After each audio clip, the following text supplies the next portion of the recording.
no last kernel popping, so we'll let those who join after this point catch up with us as we move forward. First, I'd like to welcome you all to the first meeting of our 22nd year as an organization. I always find that amazing to say, but we have been around. This is actually our 22nd year. Please, going to buttons. I'm hearing a bit of an echo here. I think one of the things we'll have to do when you're not speaking, if you would all mute, that would probably be the most effective way to cut down on the background noise for whoever is speaking.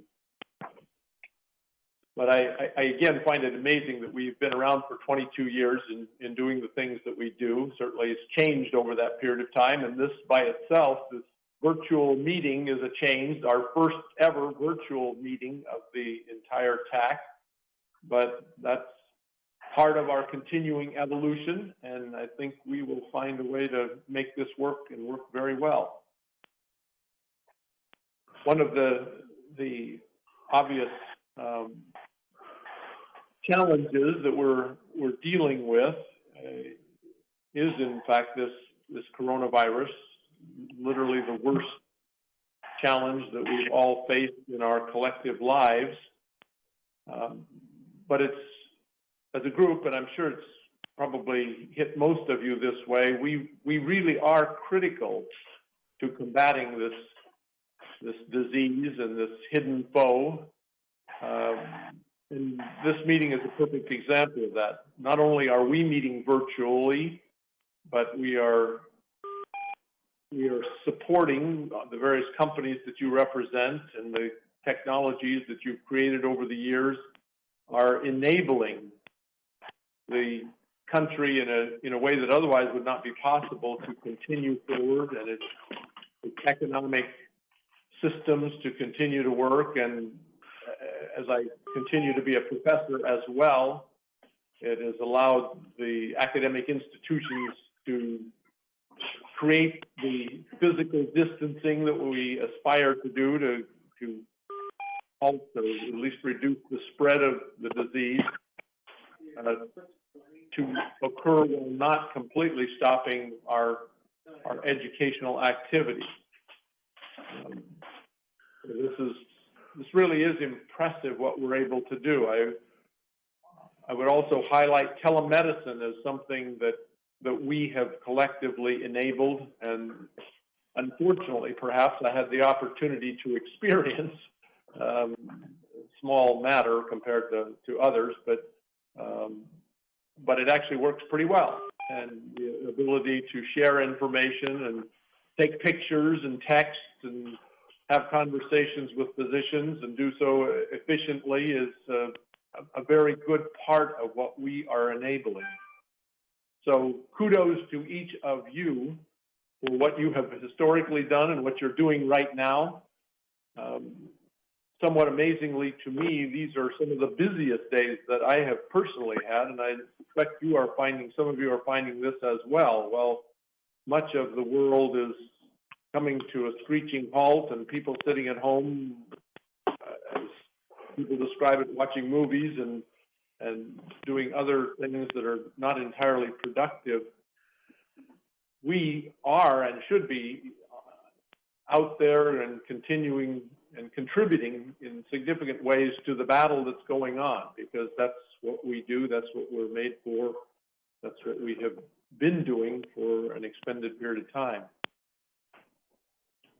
Moving from the opening here to our agenda for the day that's in front of you, and hopefully you can all see the agenda. But we do have a full agenda, and at the same time, since the various working groups have only been meeting for the last month at most, and therefore mostly just a couple of meetings,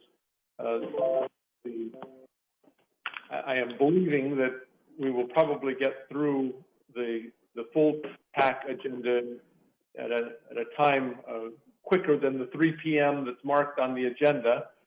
But I hesitate to present that. Michael and I had a debate on this, in fact, whether we should show the whole agenda in the way that it is in front of you or try to cut it back. And we decided that everyone is pleased when you end early and no one is pleased when you end late. So hopefully we will have you pleased with the outcome of today.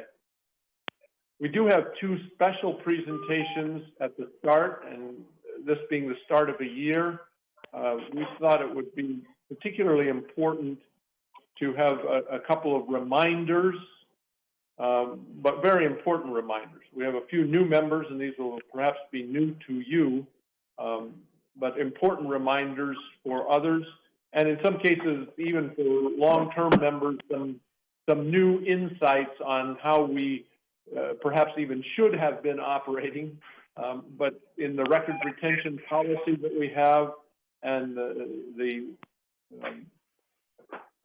Federal Advisory Committee Act rules that we are governed by, we will have reviews by Darcy Gamble and Paula Soberthaw that will give us additional insight into that area. And then we'll be moving into the normal working group presentation, starting with the artificial intelligence, the unlicensed, moving to the two 5G items in the afternoon. And again, we'll see how the agenda actually goes from a timing standpoint. I will, just to give you advanced warning, we will have roll call today.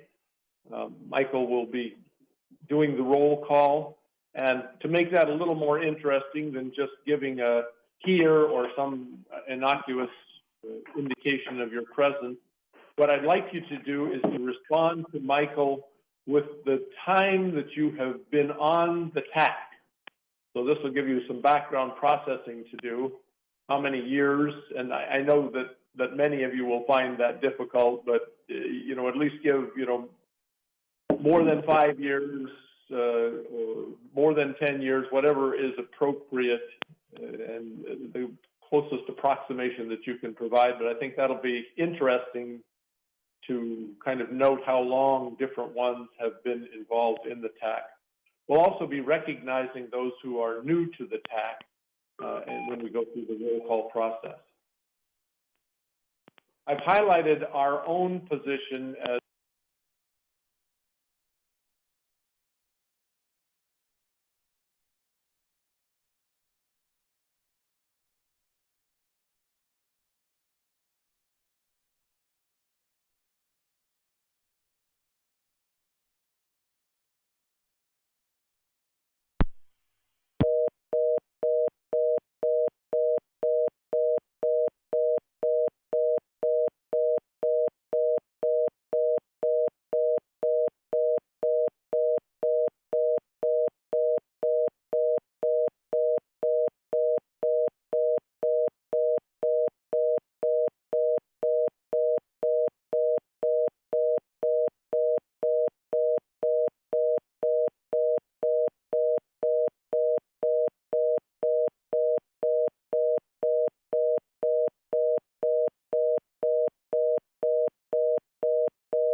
lives at the moment.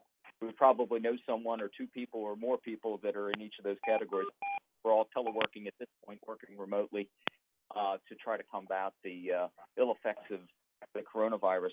Teleeducation, I've got a high school senior and a college senior working remotely home now, and I'm sure a lot of your families are, again, affected by this type of a situation. So having the infrastructure in place and the capacity in place and the cooperation from all the carriers and from all of the wireless internet service providers, for example, many of which are represented by the people around this virtual table. So I want to extend my personal thanks, and that on behalf of the commission and the chairman, for all the cooperation that's going along in the industry to make these things happen. Also, with the telemedicine, we have people that I'm aware of that are actually having medical appointments, virtual medical appointments, to reach out to their doctors just to make sure that there's no need for them to have personal contact as a next step, that perhaps there's some relief that can be offered virtually. So these types of things are hitting families and us real time, and I think they're being conducted very efficiently from what I'm seeing at this point. But we need to make sure that we have the infrastructure in place to effectively have these abilities to work remotely and conduct business. That said, the commission has put a lot of attention in the last less than the last week, actually, in getting the carriers the spectrum access that they need to make use of the infrastructure that may already be or is already deployed in certain geographic areas, but to get them access to additional spectrum capacity to meet the demands of consumers and businesses. For example, I'm aware that certain carriers have loaned spectrum to other carriers for the duration of the coronavirus to build up capacity in certain geographic areas with no cost. So that type of collaboration, I think, is very admirable. In other areas, there were agreements in place among carriers to operate on perhaps co-channel adjacent market or adjacent channel co-market type situations, given the circumstances, to come up with agreements on how to maximize the use of spectrum without causing mutual harmful interference. So those types of arrangements are happening real time. And again, we appreciate the industry's efforts on that. The FCC also has an inventory spectrum that it's releasing on a special temporary basis under the emergency situation before us to allow yet unused spectrum to be put into play for the duration of the coronavirus. So you're probably seeing some of those STAs hitting the street and getting some press. On the wireless internet service provider front, we've extended the transition deadline for 3650 to 3700 megahertz WISP operations until the mid-October timeframe. That will not delay any of the Spectrum 105 auction mechanisms will be taking place this June, but know that we're getting requests and entertaining requests and granting, to the extent we can, relief for wireless internet service providers as well. There's also requests to do additional relief in some of the spectrum, unlicensed spectrum that I won't go into detail here, but that is before us, some of which requires great degree of cooperation and coordination with NTIA and the Department of Defense. So we're working very closely with our federal partners to try to get this relief out as quickly as possible for licensed and unlicensed operations.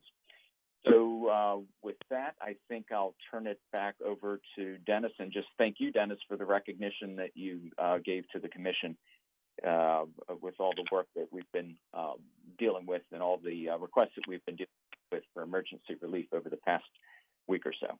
Thank you. No, the recognition is more than due. You guys are doing a tremendous job. And again, this is the interesting aspect certainly the front lines are the medical community, and all of the headlines are in that area, and they should be, because this really is the very front lines of where the battle is being waged. But behind the front lines, even as in any military campaign, the supply chain for the campaign can make or break the battle. And that's what we're involved in, providing for the supply chain. And FCC is doing a phenomenal job in that area. All right, moving on to the more direct focus on the meeting itself, let me turn things over to our designated federal officer, Michael Ha. And Michael, take it away on the logistics for the meeting, including the roll call of the members. And Michael will also describe the way in which the handling of our tent cards will be done. And those of you on the call recognize that this is the way we have traditionally indicated that we have a comment to be made or a question to be asked. But we have a virtual tent card approach for this meeting, and Michael will be introducing that as well.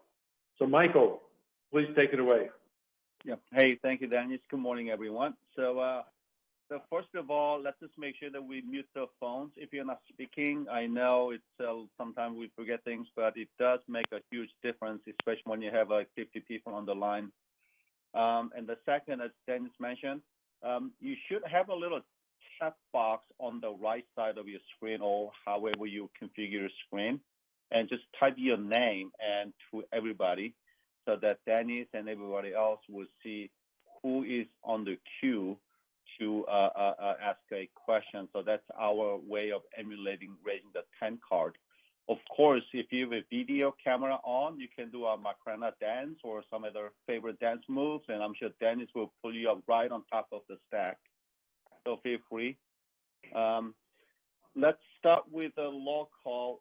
We'll go by the alphabetical last name. Brandon Abley from Nana.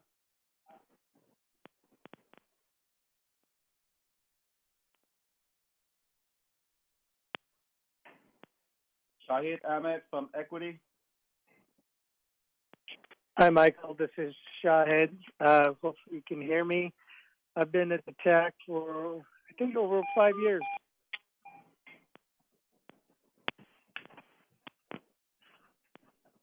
Thank you, Shahid. Mark Bayless. Yes, Mark Bayless. Yeah, I've been on the TAC since 2010. Naomi Bergman from Advance. Yes, hi everybody. It's great to see everybody. I'm still working on getting my camera. I'm having some kind of user error. I've also been on the TAC since 2010, same as Mark. Lynn Cloudy from NAB. Hi, I've been on the TAC since 2010. And Marty Cooper from Dyna LSC.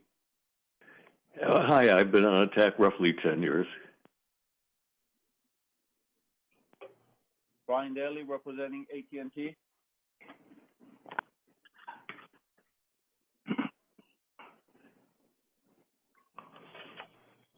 Brian, you might be muted.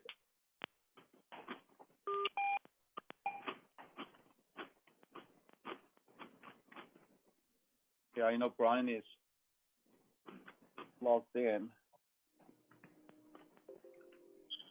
Yeah, hi, this is Brian. I was having audio problems. Brian Daly. Thank you. Length of time on the TAC? Greater than 5 years.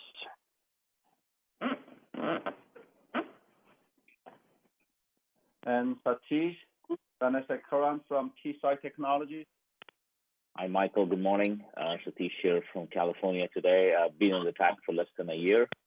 And thank you, Michael, and others, and Dennis, for having this call. I think it really speaks that we can do this virtually. Thank you.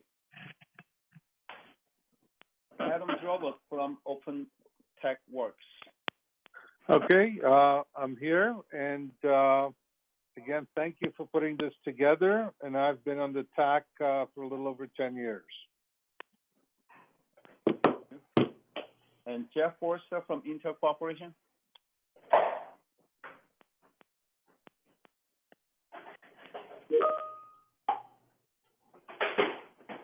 Jeff, you might be on mute.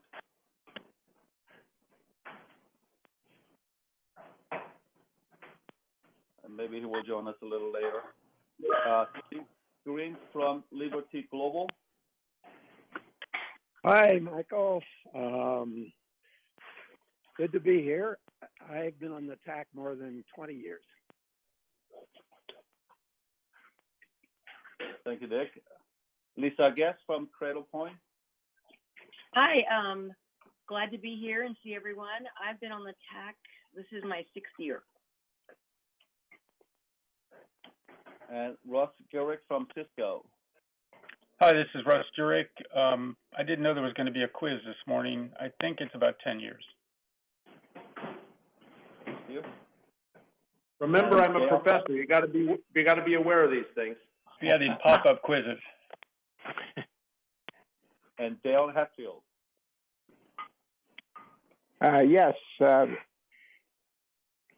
Good to hear everybody. I'm been on the TAC since its beginning. The TAC was actually formed when I was running OET back in the late 1990s. Thank you. The father of the TAC. Yes, Yep. Dale, you're our father. One of the few founding members remaining in the TAC here. Stephen Hayes from Ericsson. Good morning, everybody. I've been involved in the TAC for quite a while, but I think I've been the formal Ericsson member for 3 years now. Thank you. Thank you. Mark Hess from Comcast. Good morning, everyone. I'm starting my 4th year on the TAC. Thank you, Mark. Keith Kuntz from Boeing Company. Hi, Pete Kuntz, representing Boeing, and been on the TAC since last year. Thank you very much for the opportunity. And Kari Kwapamaki from T-Mobile. Hey, good morning, everyone. I think this is my 3rd year on TAC. Steve Lenny from Viasat. Yes, Steve Lanning here. I've been on the TAC since 2014, so this is my 7th year on the TAC.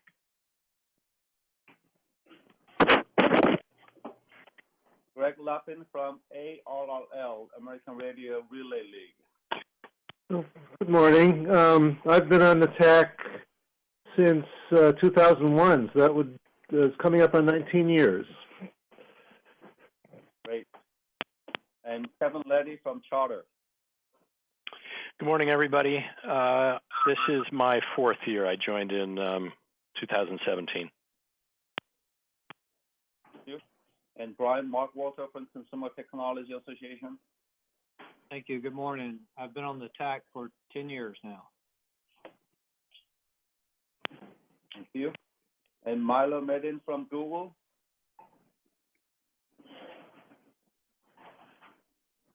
Yeah, he gave me a heads up that he has a conflict. And Lynn Merrill from NTCA, the Rural Broadband Association. Well, good morning. Yes, this is Lynn. I've been on the TAC for 7 years. It's hard to believe it's that long, but it's been 7 years. Great friendships have been made. Thank you. And Paul Miser, representing Amazon.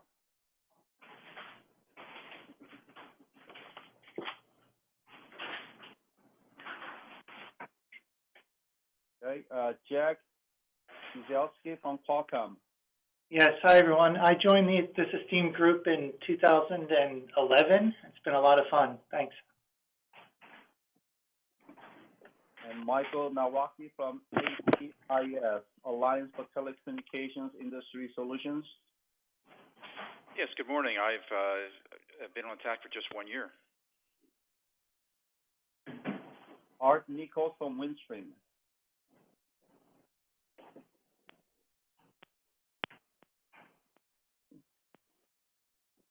Madeline Nolan from ATLC, Advanced Television Systems Committee.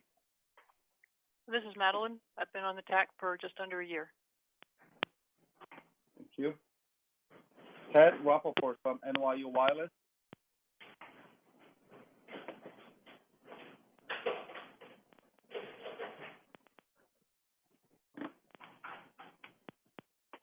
Jesse Russell from Inc. Networks.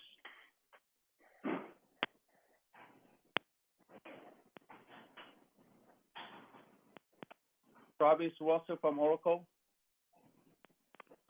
Yep, feel like a young man again. I've only been here since last year. Thank you. And Hans-Jürgen Schmidt from Facebook.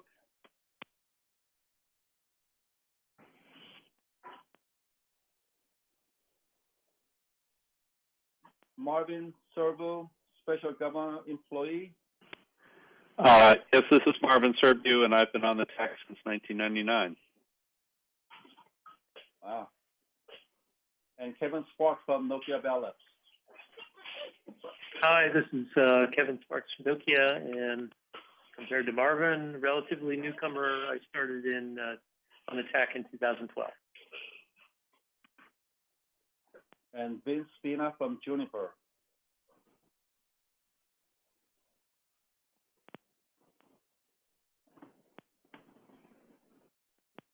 I thought I saw him joining the WebEx. And Paul Steinberg from Motorola Solutions. Good morning, everybody. It's great to see and hear you all. I'm in the 10-year class.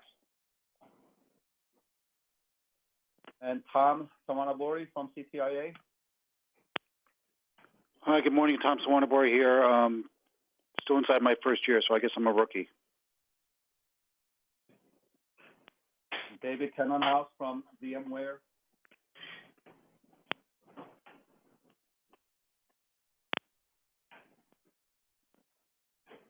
David Young from Verizon.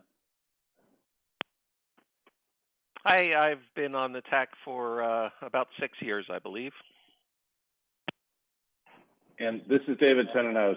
Sorry I had a mute issue there, but I'm in the 10-year class as well. Thank you, David. And lastly, Charlie Zhang from Samsung.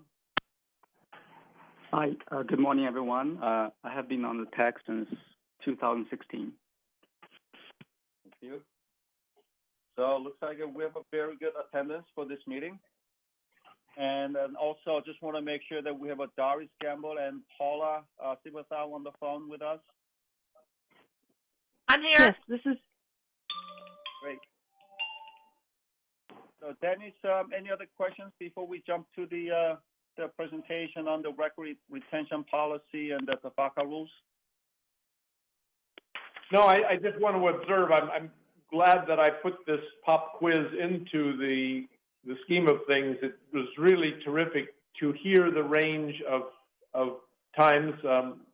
I am, like a couple of others, Marvin and Dick, I'm one of the originals, so to fill that out, and Dale, been here for the full duration, maybe not quite as far as Dale since he created this, but it is really good to see the diversity of time periods and the contributions, because it's what you would want in an organization like this. You want new ideas, and you want to have the people that have been around for a period of time as well. So it's really a nice picture that I think you collectively painted of the strength of the TAC, just in the longevity of the different ones, with the new ideas as well as the long contribution periods.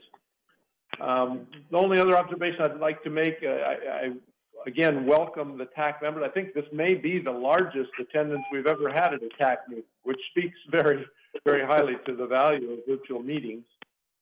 People who otherwise may have difficulties traveling are able to attend in this manner. The other thing I'd like to do, though, is to welcome those who are attending not as members, but as observers to the session. As we'll hear very shortly, it is critical to FACA rules that we have open meetings, and indeed this meeting is open, so Many are on this call that are here from the press or here representing interests of their companies or personal interests as well. We welcome them as part of our group. So with that, let's move on. And Darcy, sorry, we're running a little over, but hopefully that didn't impact your schedule. But let's jump into the records retention policy, and you take it away. Sure. Good morning, all. My name is Doris Gamble, and I'm just going to take a few minutes of your time to talk about the records retention policies for Federal Advisory Committee records for your TAC records. So the National Archives and Records Administration oversees all federal agencies' records retention requirements, and the records of the TAC are actually on a general record schedule. It's 6.2 for Federal Advisory Committee records, and some of those records are permanent. And Michael Ha, the designated federal officer, will share a copy of the disposition authority that outlines all the different types of documentation that will be required for us to accession to the National Archives in accordance with the retention schedule at the termination of this committee, whichever is sooner. But you guys have been around a long time, so. I will say that the disposition schedule, the general record schedule 6.2, is media neutral, which means that it applies to all records regardless of the format. So whether it's paper, as we're moving more towards these virtual meetings, recordings, electronic, audio-visual things, it doesn't matter. You keep it for the same amount of time. The schedule still applies. And the National Archives is actually driving this deadline to kind of move agencies towards more paperless electronic records management practices. So all documentation moving forward, with the exception of any meetings that will be recorded and those in digital format that comply with National Archives requirements, are going to be electronic. And we work directly with the audiovisual staff here to make sure that all the recorded meetings get transferred.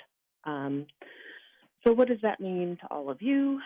Well, we've tried to make it pretty easy for everyone. All you need to do from a record keeping perspective is ensure that the DFO has a complete and accurate record that documents all of the tax deliberations and decisions.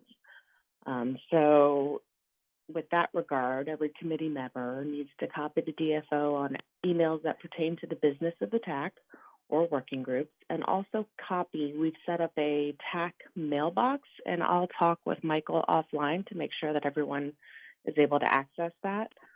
And I'll also get him to send out the general record schedule that lays out all the record keeping responsibilities and the retention periods, how long things are to be kept and when you can delete things.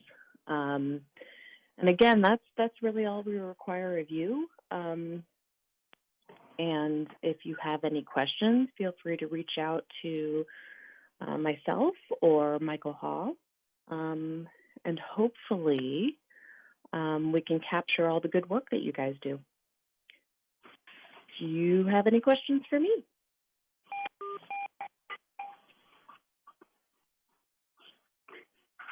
I don't see any questions popping up, and my apologies for murdering your first name, Doris.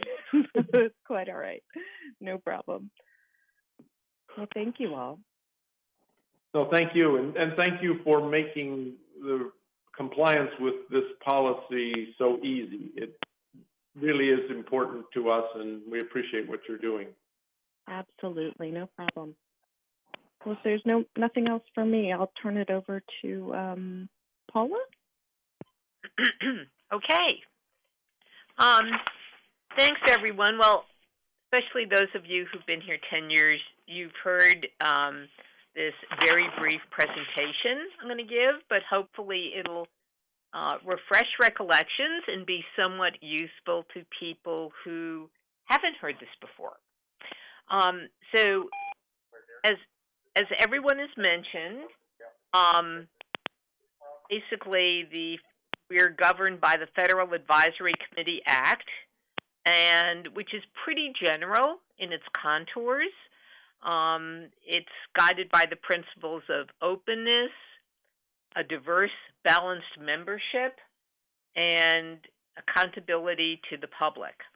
I would mention that because sometimes people ask me, why is this different from a bunch of people submitting an ex parte and meeting with some of the legal advisors or meeting with OGC? Well, the difference is that you become a federal advisory committee when the membership is chosen by the agency, and so it's, quote, established by the government, as opposed to a private industry group that decides something's really important and the industry is going to meet together and then send recommendations. In that case, obviously, the agency involved wouldn't be controlling or establishing what's going on. And typically, in a FACA, the goal is not to just get individual views, but as you know, to try to reach as much as possible a consensus in the recommendations that then get forwarded to the agency head. Just touching on some of the other statutory requirements, we need to give timely notice of meetings, generally 15 days notice. There can be emergencies. Hopefully we won't have this again, but the coronavirus, where we had to, probably on somewhat less than 15 days, on an emergency basis, not change the date of the meeting, but change the format of the meeting to being online only. And that's provided for in the statute. We're always required to have public attendance, except in the limited circumstances where there might be something that involves trade secrets or classified material or something involving national security. And you are one of the groups that could possibly have that happen. So I would just mention to you again, if you are working on something that involves national security or, glitches or weaknesses in our communication systems, and you feel that that would not be something you want to have known generally by the public, it is possible to close meetings. But we need to know in advance because it needs the approval of the agency head, and we would have to indicate that in the Federal Register notice as well. But if we are treading on things that you feel are, could compromise the communication security, that is something you should talk to Michael, your DFO, about, and we could try to arrange for some sort of closure. As you probably know, documents are available. I think typically the TAC posts some of the critical documents on its website, and the public is allowed to request those, can download those materials, and people can also request any other TAC documents that we maintain. Role of the committee chair and vice chair. Your committee chairs are the focal point for committee meetings, and your chairs work with the DFO to establish the informal working groups, and the chairs will conduct all committee meetings and work to suggest the meeting agenda. Your DFO is the other sort of focal point for helping you get things done, and Michael's duties include calling meetings, approving the agenda, chairing meetings if needed, maintaining the committee records, as we just discussed, and making sure there are minutes of meetings, which can be done in video format, and I believe that's typically what we do. We've already have on my screen here the record keeping, but we've already gone through that. But I would just reiterate, the key thing here is to copy your DFO on all the emails. And if you're having, I should tweak that a little bit. If you're having working group meetings, please copy the DFO, and please be sure to copy your FCC liaisons for that working group. The liaison could be Michael, but it could be other people. Let's see. And, of course, the mailbox that will be generated. I'm going to take 1 second and close my door because my dog is barking downstairs, and I don't want to get that picked up.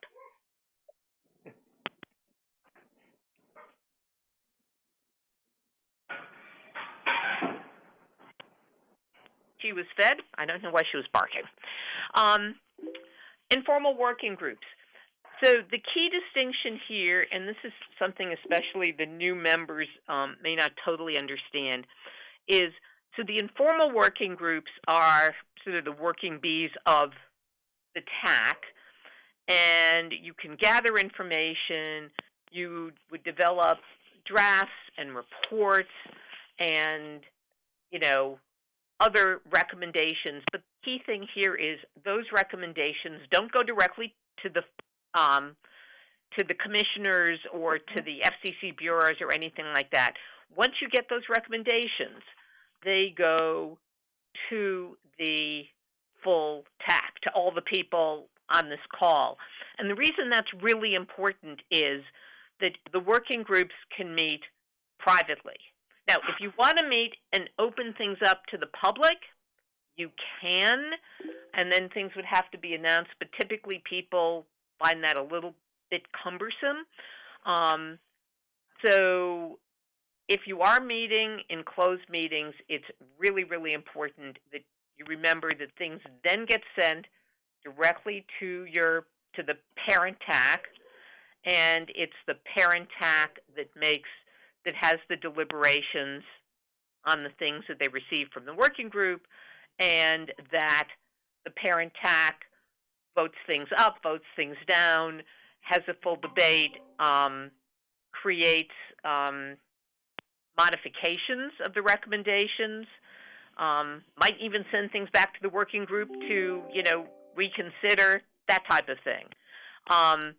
But the other, sorry, I'm getting a lot of noise from my machine here, but the other thing to remember is that it's basically the principle is that the working groups play a really key role, but they don't speak for the parent TAC. Now, I don't know whether this has come up with the TAC, but some of our other advisory committees have from time to time requested to conduct surveys. And since you guys are sort of an arm of the FCC, it's typically understood that your activities would be subject to the Paperwork Reduction Act. And under that act, a survey cannot be conducted without OMB approval. So what's a survey? It's an information collection reaching out to 10 or more people, could be companies, could be individuals, whatever, basically asking identical questions. So and that would trigger the Paperwork Reduction Act. So identical questions, 10 or more people, you can't do that as an advisory group or as a working group. But if there is something on which you'd like to get generally more information from the public or from other experts that you've thought about, it is possible, and you'd work with the DFO and with OGC to ask very open-ended questions. So you could say, you could post something on the website saying, the TAC would be interested in getting your experiences using, on virtual meetings. Something that's very general, as opposed to, we'd like to know how many virtual meetings you had and what was the biggest problem, and, did this happen or did that happen? The more specific you get in questions, the more it looks like a classic survey. So if you do want to reach out for information, my strong advice is please contact Michael, and he'll work with our PRA experts in OGC so to help you formulate questions that are open-ended and wouldn't trigger the PRA.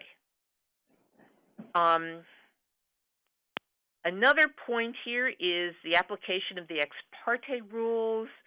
There's an exemption that we issue either generally for all existing and future sessions of an advisory committee, or sometimes we do it case by case. And I can't remember what the situation is for you guys, but we will be doing, if you don't have an exemption that already applies to you from a past session, we will be putting, out an exemption.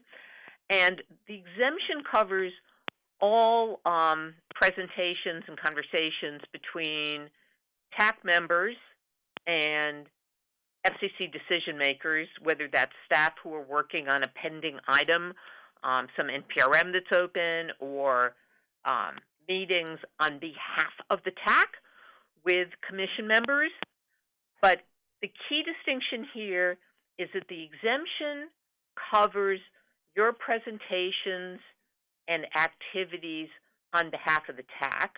So, for example, if you represent AT&T and you're wearing two hats, you're on the TAC, but you might also be an expert on something that's pending before the commission.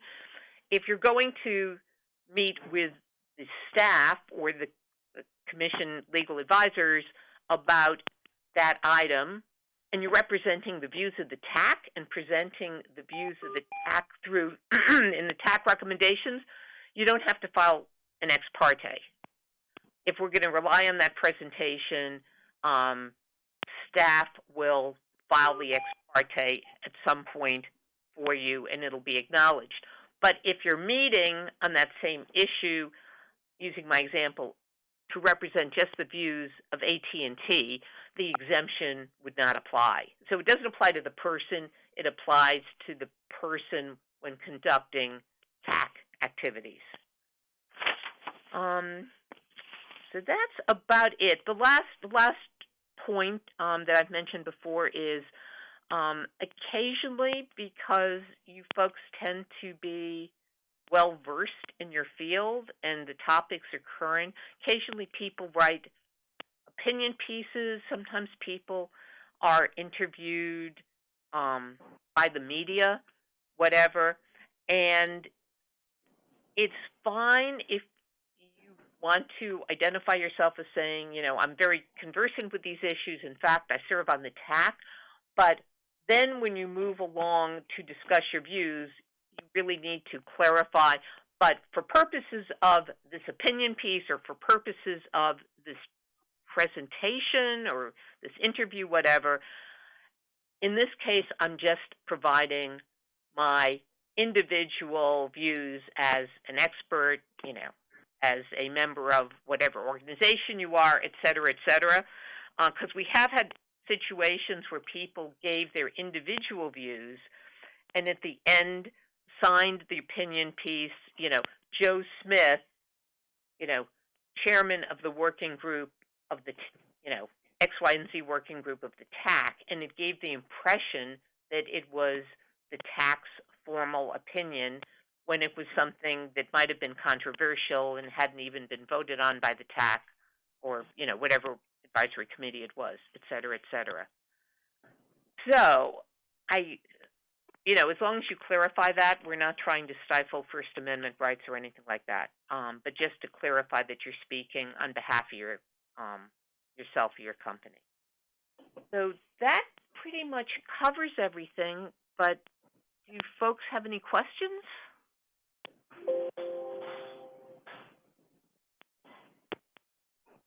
Nope. I don't see any questions from the chat line, although, Paula, you did stimulate a significant enhancement to WebEx and perhaps other products. There has been an active conversation from several TAC members on a barking dog cancellation feature for WebEx. So, My dog was down on the first floor. I'm on the third. Could you hear the dog? We could in fact hear the dog. Yes. Actually, I was going to even make a comment that whoever hasn't muted and has the dog barking, that they should mute. But you identified that it was your own situation, which you corrected, and so thank you for that. But it is interesting that stimulated the conversation that it did. Okay, well, very good. Okay, then I'll sign off if there are no other questions. I do want to compliment you, Paul. I think this was really helpful for us all. You identified for recent members, but I think it was helpful for all of us. We've been performing in accordance with the rules, but sometimes I think there's a question, why are we doing it this way? And isn't there a simpler way? But you have identified very well why we do many of the things that we do, even for those of us who have been around here forever. So really appreciate the clarity of your presentation. Okay, sure. So any last, please, if any of you do have a question, this is your last chance for Paula. And actually, if you have questions about anything as you go along, please don't hesitate to reach Michael. Oh, one thing I would mention that the ethics people wanted me to mention: if for any reason someone leaves, their current employment, there's sort of two options, which is that the company would need to appoint someone else. But also, if in your new job you wanted to keep participating and that worked for the FCC, you could be reappointed, but it would take a sort of a new appointment, through the new employer. So that's come up recently in a couple of groups, and I just wanted to mention that. Okay. Well, thanks very much. Have a good meeting. Thank you, Paula. Thank you so much. Appreciate it. On this and the prior item, will presentation materials be distributed, or something we can file away to consult? Yes, absolutely. I thought that this was sent out to everyone with the email that Michael sent out this morning. Is that not correct, Michael? Correct. It was sent out. It was a separate so you email should, that I sent out last night. Yeah, so you should have this presentation. I think the records retention policy, there's probably not a need to have a document because the rules are relatively straightforward. Hopefully you're already copying Michael on things. If not, well, in addition to that, we now have an FCC email address that will automatically allow us to comply with that record retention policy. The FACA rules, though, you should have them, and they're really very valuable. Even again, for me, I found them quite useful, both as reminders and reinforcements on a lot of the behaviors that we've had, why we do what we do and the way that we do it. So, very good. And also, just for everybody to be aware, I started using the TAC mailbox on many of my email transmissions. It's a tac@fcc.gov, and I would appreciate it if everybody else start copying that mailbox on your email transmissions to me regarding the TAC subject. With that, should we jump right into the AI working group presentation? Let's do it. Just my final reminder in all of these things, and it was mentioned sort of in passing in Paula's presentation, but our major focus as we start another year is creating actionable recommendations. That's the focus, not just recommendations, but actionable recommendations, and a reasonable number, not an unreasonably large number of things that the FCC can sink their teeth into and move forward. We've had enormous success with those actionable recommendations in the past. Many things have happened very quickly following the issuance of the agreed to recommendations, but that's where we're going. And always keep that in mind, even as this is the first meeting of the year, looking to December, that's where we're going with each of the working groups. So with that, take it away. I think, Lisa, you're going to provide the lead on this. I think so. I'm going to go first and then Adam. Okay, very good.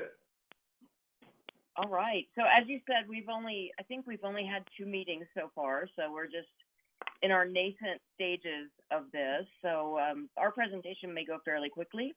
We shall see when we get to Adam. Kind of teasing him a little bit. And it's only 11 slides. So I'll just tell you guys that now. So Adam and I are leading this group again for I think this is the second year as the AI working group. We kind of had a precursor of the CPSN group about 3 years ago. And thanks to all our liaisons, they're listed here. And here's our list of members. I won't read out all the members. Pretty good continuity between, I forgot to ask, what's the protocol for moving slides forward? We just we'll figure it out. Yeah. Yeah, just let me know if I'm behind. Okay, no problem. Oh, Michael, you're running the slides. Great. Yes, I am. Yes, as usual, many things as we've virtualized, although we did have to have a session to make sure that we had the protocol and things like the use of the chat for the card raising, but I think we have things pretty consistent with the way we've operated in the physical world, just translated into the virtual world. Yep, good. All right, so good consistency in our membership. We've got a few extra folks, and I'll just take this moment to say to the general TAC, if anyone who would like to participate isn't already on our list and been invited to meetings, please let Adam or myself know, and would welcome you. So with that, I'm going to jump into our charter. So the next few slides, in today's agenda for our presentation, we're really just going to talk through our charter, the objectives, and then our approach, our potential speakers, and then Adam's got a few data points he'd like to share just as food for thought. So as we go back to, we're on slide 3, and thank you, Michael. The charter is AI and computing working group will continue its work analyzing AI to improve performance of telecommunications networks and the services. So last year, if you think back a year ago, we were pretty broad, like what is AI, what all do we want to include? And we spent the year really narrowing it down. And this year has a very, very narrow and well-defined focus. So hats off to the folks who wrote the original charter for this year, but I think you guys will see that. So we're going to really laser focus in on the telecommunications networks and associated services. So if we want to go to objective 1 slide, which is the next one. Basically, we're going to focus on DARPA, the Spectrum Collaboration Challenge, and I won't read this tongue twister, machine learning for wireless networking systems, ML wins to be leveraged. So we're going to look into that. Part of what we're going to do is get the top 3 winners from this challenge to come as subject matter experts and come speak to us. So what we want to dive in there is to understand what did their lab setup look like, what lessons did we learn, how did they formulate the use cases, and then how might that apply to industry. So we'll be spending some time on that one. Now we'll go to objective 2. So this one is really, and I'm not reading it to you guys, you can obviously read it yourselves. It's really focused on data sets. What does a data set look like? What is out there as a good example? I think Broadband America data sets would be really, really applicable and helpful for us in this objective. I'm using my hands to talk, but you can't see them on the camera. It is different virtually, isn't it, Dennis? So we're not all in the room together. I actually can see your hands very well. In fact, it's fun. There. Okay. So, how do we use new data sets? And something we want to focus on is how do carriers share information for the common good and mutual improvement? So we started scratching the surface on that one last year. It's a little tricky. Like, we don't want to get involved in what carriers do in their business, just to be very clear. But there are times when there's a mutual good to be had by sharing larger data sets. So that's in that objective. Objective 3 is how do we extract meaningful information from data that's available or may become available? So things like, and this is really important. And actually, even when we wrote this, and we weren't in the middle of this situation that we have now with coronavirus, but it's really important to know where we have broadband, where we have the possibility of broadband, and as our children are doing homeschooling, or not homeschooling, but online schooling, these things are important, and as workers are going to unlock more and more things with virtualization. So that's objective 3. And then for my last slide, and Adam, you can be ready to go up next, but the last objective 4, is we've been using the word nefarious, but Dave Tannenhouse was like, and I think it was good coaching. It's really, how do we mitigate harm, and how do we promote the safe use of AI, and how do we deter bad actors in the use of AI? And a really good and important subtopic there is the concept of robustness. When you are dependent more and more on AI, you really need to account for having a robust solution as well. So with that, Adam, I think we're going to go on to the next slide, and I'll turn this over to you to talk about our general approach. Super, thank you. Okay, so I think the general approach is to use study use cases, leveraging industry experts and presenters. We're going to prioritize and categorize the use cases and the data. I think when you start looking at sort of the breadth of what's involved here, I think we want to make sure that we somehow zero in again on things that are going to be, in the end, actionable and useful. There is a tremendous amount of data that goes all the way from how protocols perform to some of the more business-oriented sides of telecommunications. That is business models, essentially. Understand the use cases in the context of the charter that Lisa went through. I think to help us divide and conquer, besides the main working group, we thought it might be worthwhile to really have 2 sub-working groups to explore sort of the more complex subtopics that require quite a depth of knowledge and specialization.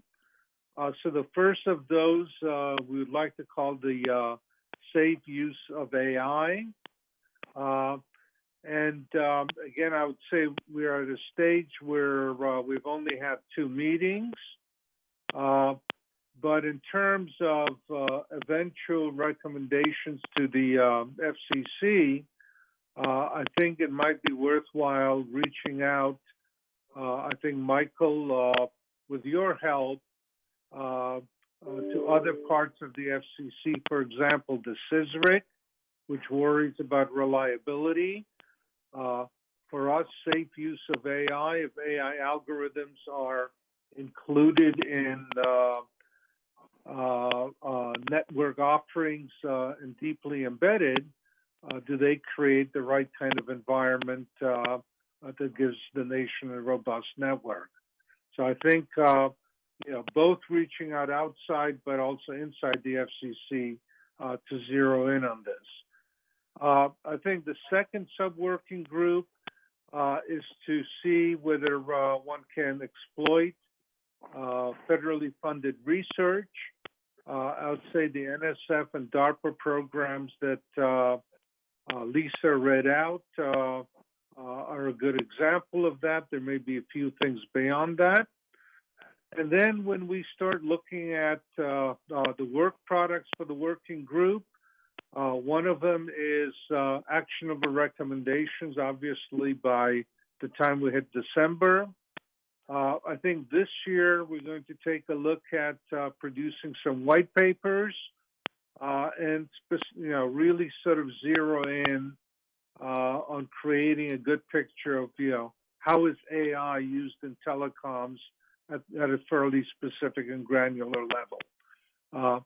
Again, if I look at the inputs of this, make sure we deal with the folks in 3GPP who are looking at AI as part of their deliberation for standards, input from industry analysts, quite a bit of attention to security considerations, and then the implementation of best practices. So if we could go on to the next view graph, please.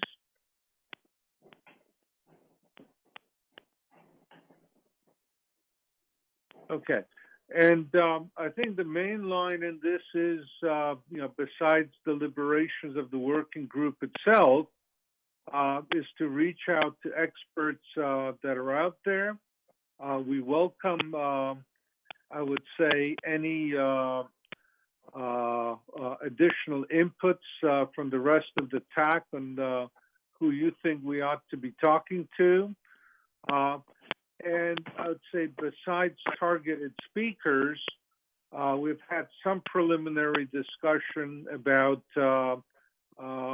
possibly from some of the major players like Google to ask Milo whether we could get somebody vetted to join us, and maybe reaching out to some other organizations that are also very active in AI. So I think for our first speaker, it's Eric Horowitz. I think he had agreed last year to join us sometime in the spring, so we're going to go after him again. I think Eric just got promoted to be the CTO of Microsoft, so I hope he finds it fitting to spend some time with us. I think we have identified the winners of that DARPA Spectrum Challenge.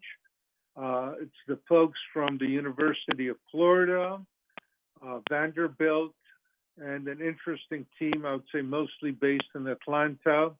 That's a bunch of independent researchers called Selenium. So I think, again, reaching out to them to see what lessons they had learned from what they were doing. Spectrum Access Systems, the operators of the SASs for CBRS, again, looks like a good place to get some input.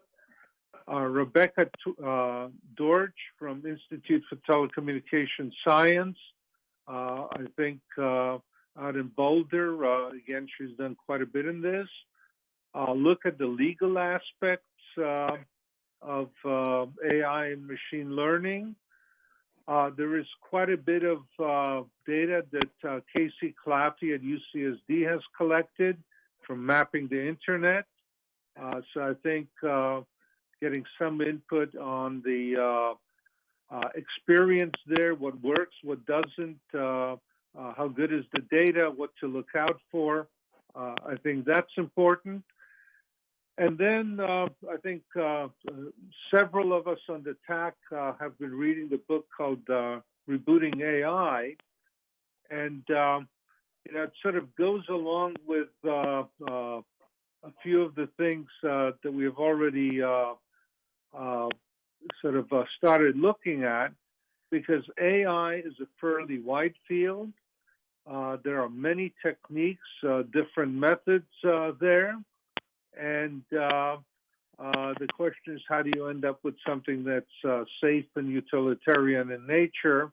So we're going to ask whether either Gary Marcus or Ernst Davis from NYU would be willing to join us for one of our sessions. if I take a look at coverage option 3, I would say taking a look at LEOs who are using AI to coordinate satellite and broadband coverage. Another thing, a view from the consultant world, and then a view from an outfit that's in the marketplace that's already collected a lot of data from handset and used it in fairly clever ways. Okay, so I think a good set of target speakers. Hoping quite a few of them say yes, and really, if any of you have input on who else we ought to talk to, more than willing to hear about that. Michael, can we go on to the next view graph? Okay. So when you take a look at various sectors in the economy, McKinsey has conducted a number of surveys. I think there is a,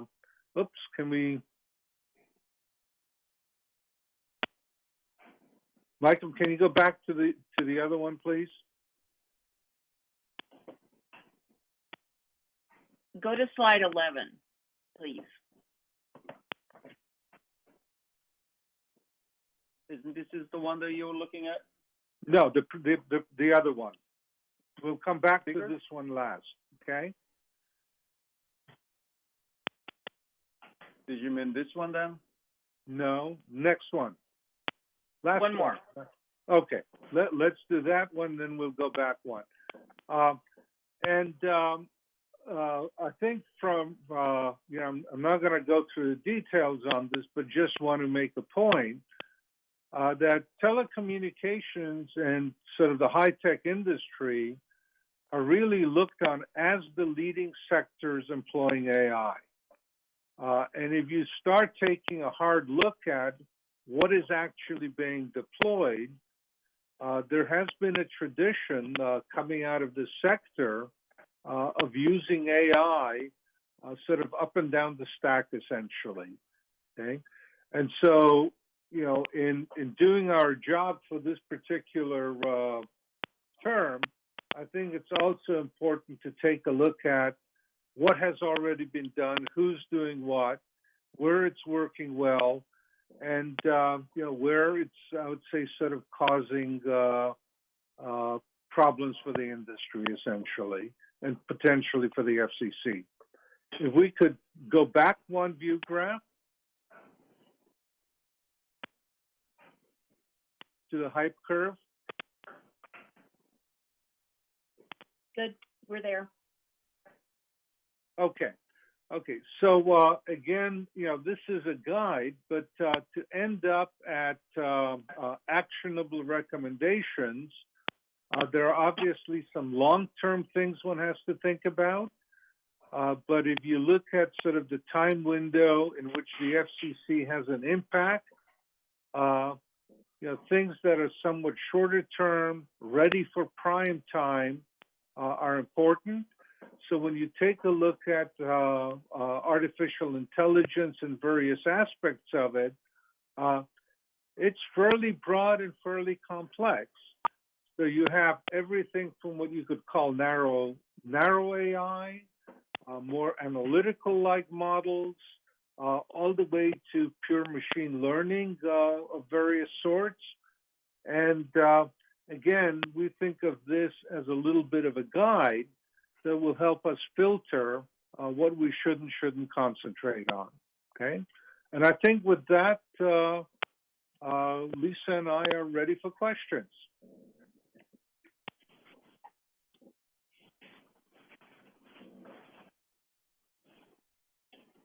Okay, this is time to turn up your virtual tent cards through the chat box. Hopefully you've all found it. I know a number of you have, because you have had a number of comments. Marvin did comment about the work that Casey is doing at UCSD, but that's going to be very helpful. but I am not seeing any questions or comments, which I'm surprised at. But please put them in now if you have them.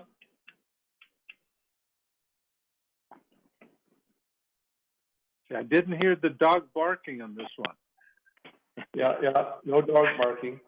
I will maybe use this as the opportunity to note that there are still some bugs in having a virtual world. When we're in a real world, I can look around the table and make notes of things that otherwise are missed. And one of the missing introductions this morning was Manisha Ghosh, who is the Chief Technology Officer for the FCC, who is a part of our group and actually has been very actively involved in this working group and in other areas as well. But we're delighted that Manisha is with us.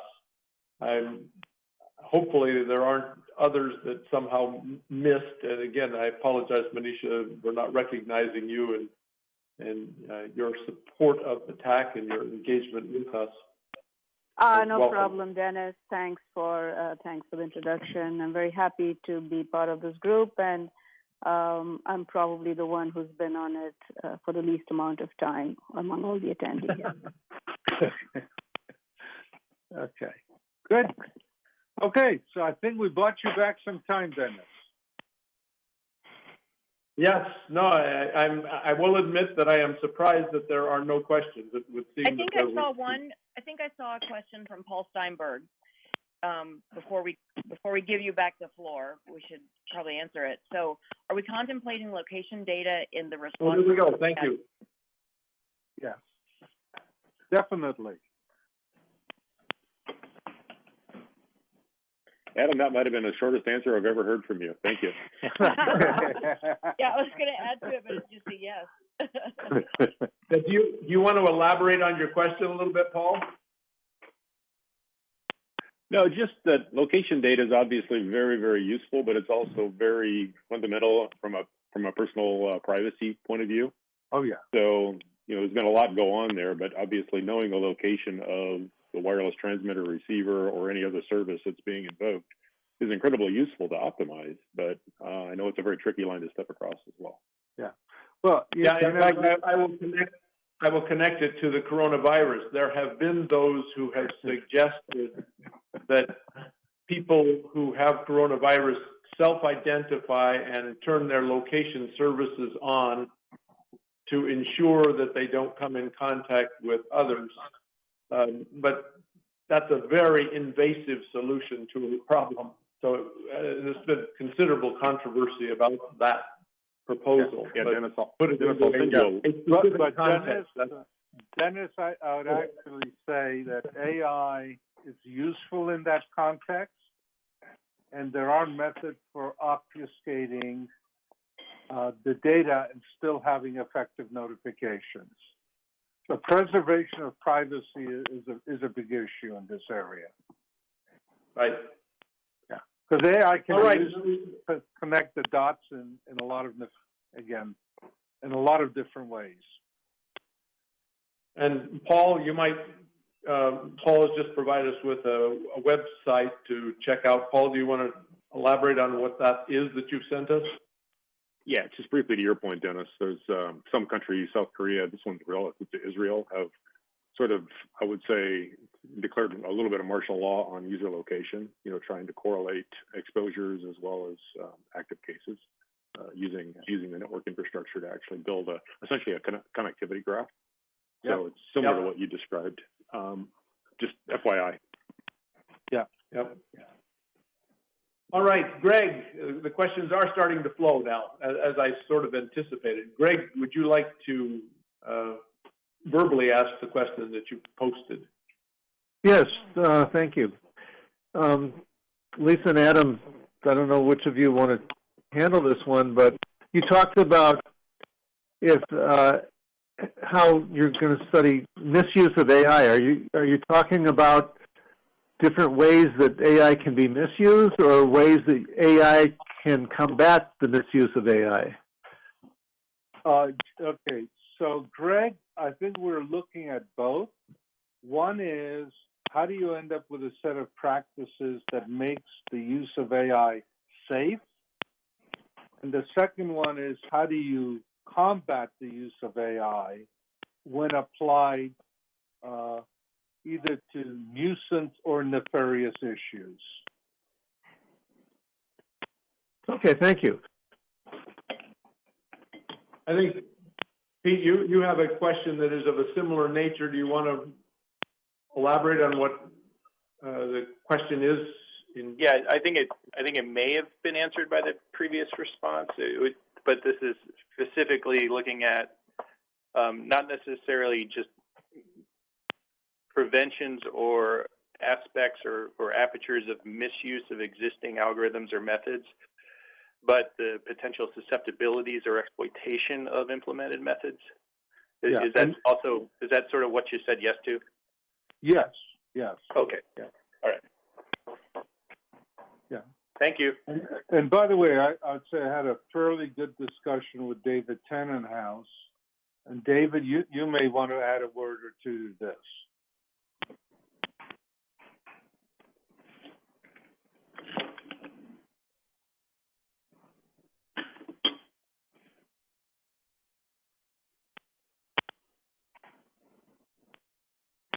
David's probably still having challenges with the muting, but David, are you available? Yeah, speaking into the air.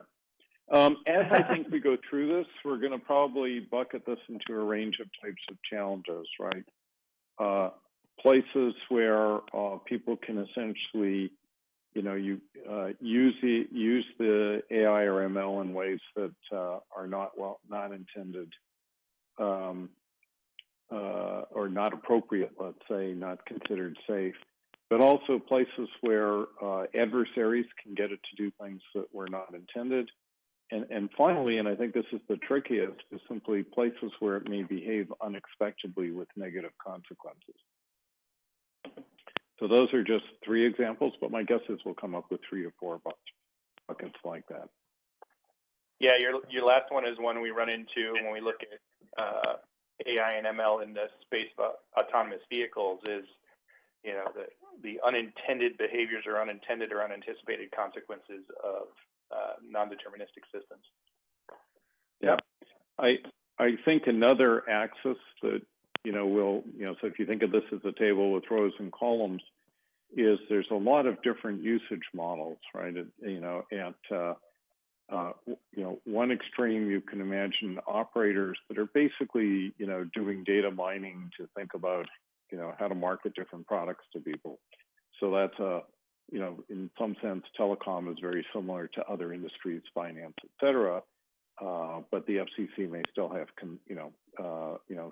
valid interests in those activities. At another extreme, you can imagine the ML's actually being used in real time, in effect, as a substitute for a control system and a control loop. And then there's a whole range of things in the middle. So I think we'll probably want to, again, get 3 or 4 buckets of that sort, so we can see how the rows and columns line up.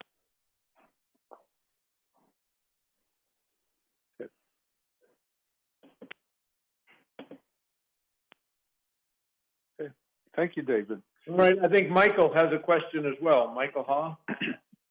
Yeah, hey, thanks, Adam and Lisa. So looking at this, the Gartner Hype Cycle, is there any particular technology that will actually change the shape of this curve? Looking at like where we are with autonomous vehicles and where we are with the speech recognition, I think that the gap, looking at the scale and the timeline for the plateau could be, 7-8 years. And then, if I compare the autonomous vehicles with artificial general intelligence, that gap might be, say, number of years. And, is there something that could be kind of accelerating the maturity of some of these AI components and what they might be? Is there something that we should be putting a little bit more focus? Well, so I would say, Michael, I don't think we know the answer to that. And in some ways, getting several different analysts to give us their best take on this is one way of sort of making your bet on what will in fact be ready for prime time and what will not. Okay. But the whole point is that there are really a lot of different technologies that go under the AI label. Some of them obviously more mature than others. And when you pick an example like autonomous vehicles, it obviously there are many reasons why vehicles that are supposed to be autonomous also need connectivity, which ends up being a load on the network and therefore an impact on what the FCC should be looking at. Okay, I think part of the deliberations in the group is in fact to tease out these kind of issues.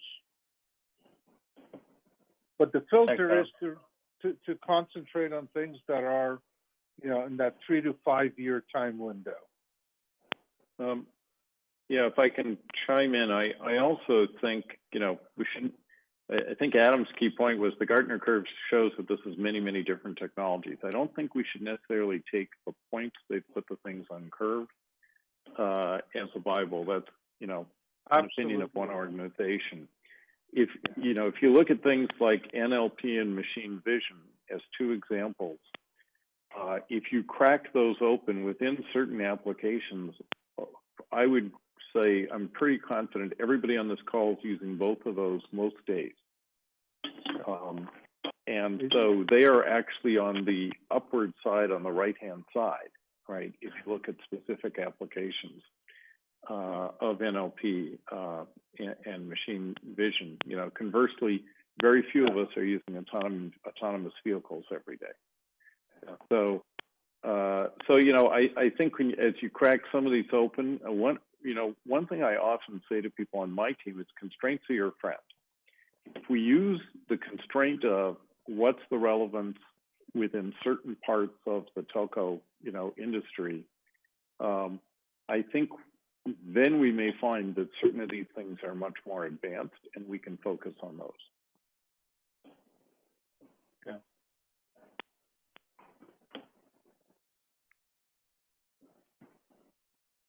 I think there's another enhancement for WebEx that we need, which is highlighting who is speaking at each point.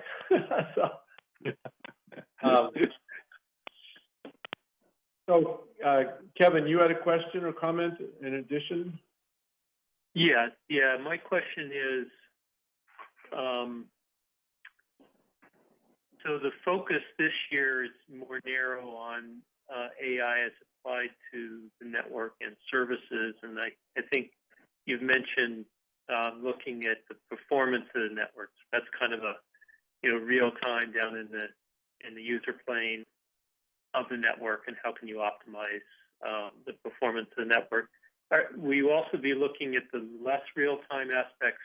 I'm thinking of, the orchestration of networks, network slices, and things like that would be, necessary for sort of creating these newer classes of service, even though they're not what you might think of as performance aspect. Okay, so Kevin, I'd say the answer again is yes, and that part still fairly broadly, because if I take a look at a typical telco, one of the things that they use AI for, fairly extensively, is customer interaction. When you have a problem, okay, and you try calling one of our major operators, whether it's AT&T or Verizon, you get put in a very interesting do loop, okay, where AI agents sort of proliferate. Mm-hmm. Yeah, that's certainly true. And so do complaints.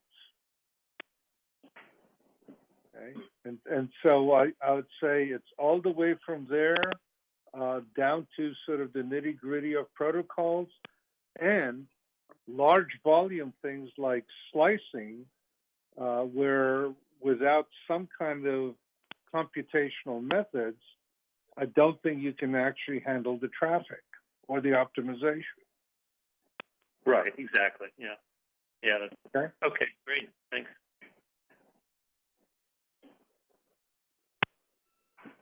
Okay. Lisa, do you want to have the last word on this then? Yeah, I will. So just thanks everyone for your questions and suggestions. I think that's been especially helpful. You know, Kevin, you're pointing out it's not just the data plane, it's also provisioning other aspects. I think talking about the safe use of AI, that's given us some good food for thought on that. So, you know, we're looking forward to getting started, and I'll just reiterate what Dennis said. We're very, very focused on actionable recommendations for this year. So that hence we're trying to be very tightly focused. And that's it. Yeah.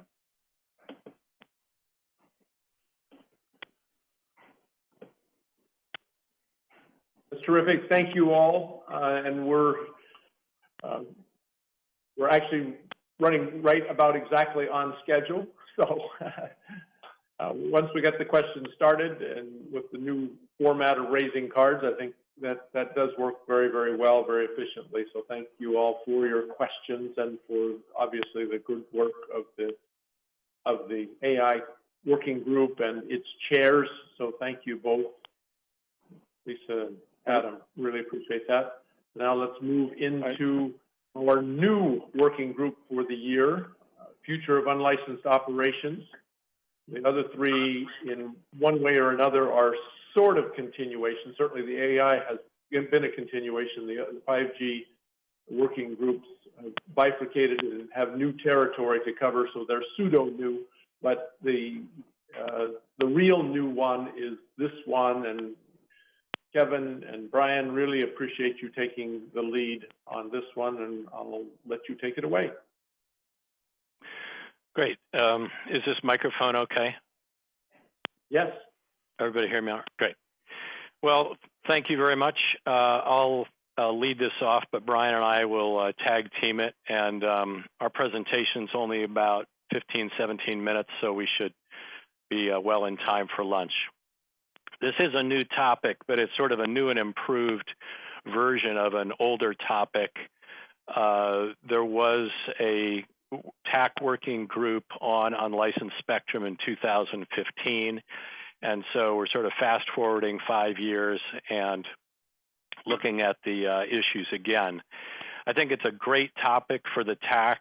The use of unlicensed spectrum continues to rise very rapidly, and it's used by apps that we all use all day long and take for granted. As an anecdote, I have 3 millennial kids who live in their own apartments, and when they talk about the service that they subscribe to from their ISP, they don't say that they have internet or broadband or high-speed data. They say they buy Wi-Fi from their ISP. They assume access to unlicensed spectrum wherever they go, and I think that's true of the entire generation. So looking at ways to expand the amount of unlicensed spectrum available and the technologies that will allow unlicensed and licensed to work together, I think is a terrific topic for the TAC to bring back up. So here's our working group member list so far. I should note that several of the people on the list, Jeff, Russ, Jack, Brian, were all part of the group in 2015.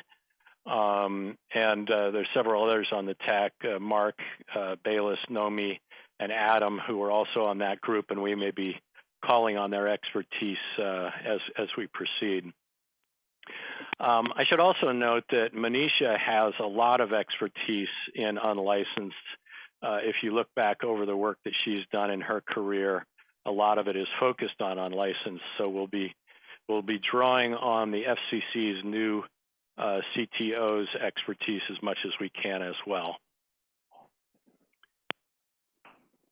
So our agenda for this presentation is just to kind of recap the charter coming from the FCC.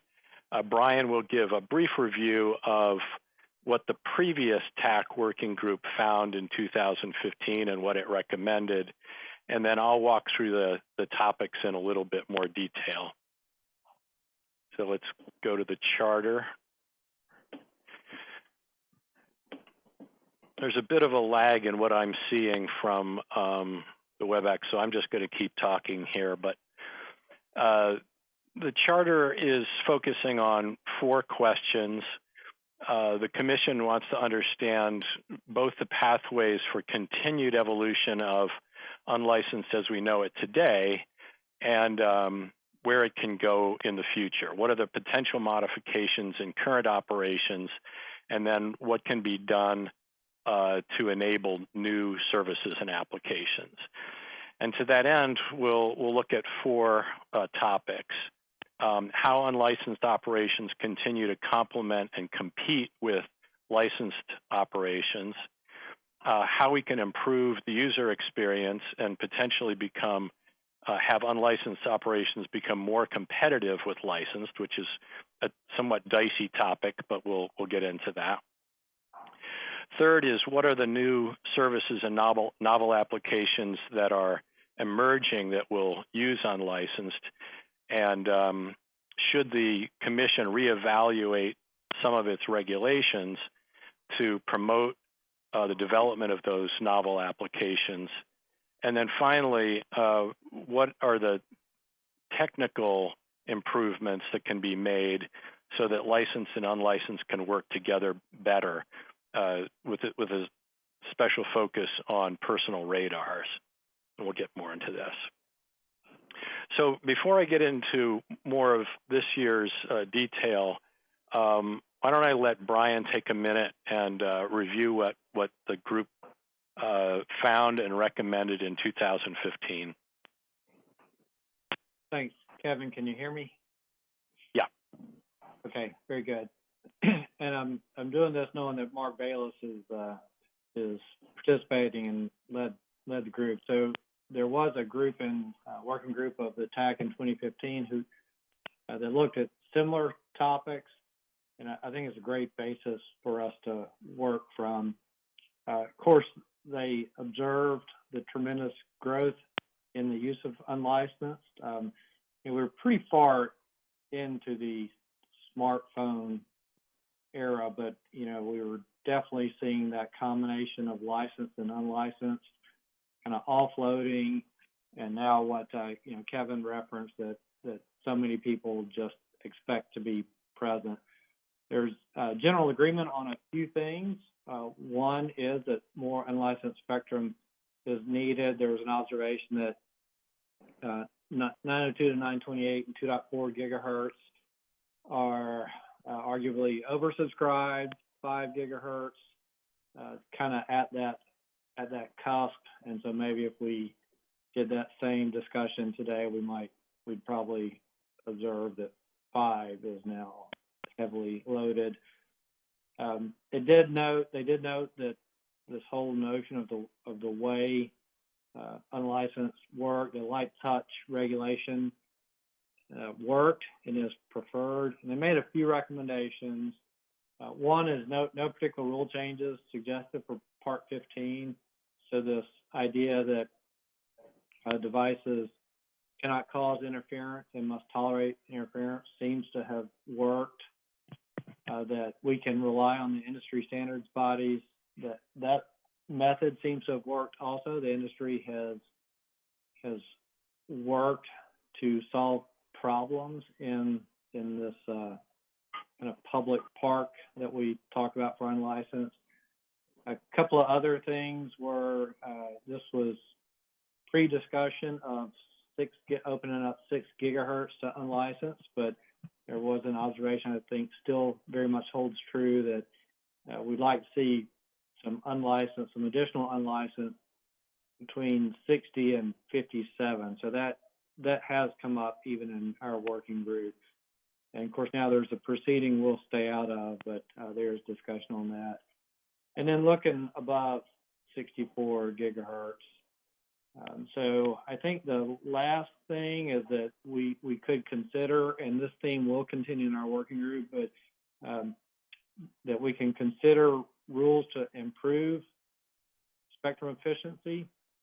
I think we'd like to avoid mandating a particular technical approach, but at least one of our discussions, actually next week's call, will be about industry proposals to improve protocols and how efficient the actual protocols in industries using, how efficient they are just inherently by their design. So I think that's it. It really dovetails well into where we're going. Well, I think we'll be looking kind of higher in frequencies and maybe at some more use cases, but that's pretty much it. Kevin, I'll pass back to you now. Yeah, so we'll use that as a springboard for this year's discussion. Like the other groups, we've only had a couple of meetings, and so we're still organizing, but I think this is a great base to develop on. So in the discussions that we've had so far, we've looked at the 4 questions in our charter, and we've taken a little liberty in redefining the questions, kind of reorganizing some of the topics that we might cover. So let me go ahead to the next slide, if you would, Michael. I'll just dive into each of them. So the first topic is going to be mostly a level setting on where we are with unlicensed spectrum today. What's the history of unlicensed in the United States, and how did we get here, and what was the logic of the regulation that got us to where we are? And then we should look at examples from outside the United States, whether those are good or bad examples, on how unlicensed has been created and regulated there, and to see whether we can learn any lessons from other countries. We'll look at the current pipeline of unlicensed that's being considered, and the as-is technical and operational methods used to manage that spectrum. And we'll again look at how the TAC has previously evaluated unlicensed to see what we can learn from that, and the user experience that has come from unlicensed. Next topic. The second topic focuses on where unlicensed can go from here. So what are the new use cases that are emerging that will use unlicensed, and how can those applications complement licensed technology applications? How can they work with licensed? So I think throughout all of this, there's a constant tension between licensed and unlicensed, and much of our focus is going to be on how unlicensed applications can complement licensed applications. So what are some of those new use cases? I think you all are familiar with them as much as anybody. Wi-Fi 6 and 7, low power IoT, personal radar systems, unlicensed LTE, ultra wideband, et cetera. There are lots of new use cases that'll depend on unlicensed. So we'll evaluate the interactions between licensed and unlicensed. Topic number 3, we'll look more at how unlicensed is regulated today. So what bands have been made available? What are the different rules at the different bands? And if more spectrum is made available, what would be our recommendations on how to regulate those bands? So we'll look at whether there are more opportunities in low and mid band, bands 6 to 60 gigahertz, and very high millimeter wave 70 to 300. What are the technical rules, particularly around interference, and should those rules be modified? So generally here, how can the Commission promote the advancement of the novel applications that we identified in topic 2? And the final topic focuses much more on technical improvements. So if 3 is looking more at regulation, 4 would be much more focused on technical ideas, and I would imagine that this will be the lion's share of the time that we spend this year. So what are the current technical capabilities of the technologies that unlicensed relies on? To what Brian was saying, are there new sharing and efficiency methods that have been developed in the last 5 years since the TAC looked at this topic before? And given those new technologies, can more unlicensed be made available and made more useful than perhaps it is today? So that's the general outline of what we're going to be looking at. I think there are many, many potential speakers that could help us with this. Some that we've listed so far: the IEEE 802.x working groups, YSUN, Wi-Fi Alliance, the LoRa Alliance, and then the manufacturers like Broadcom, Qualcomm, Hewlett-Packard, Cisco, and some of the trade associations like Cable Labs or WISPA. And then, of course, there are the academics like the expertise at NYU. And we'll also draw on some corporations like Facebook and Boingo. So if you have suggestions for speakers, we would be glad to have those. I know this is an interesting topic to a lot of people, so I'm sure we'll be able to get a great lineup of speakers throughout the year. Brian, did you want to add anything more? I don't think so. That's it. We can see if we have questions. Okay.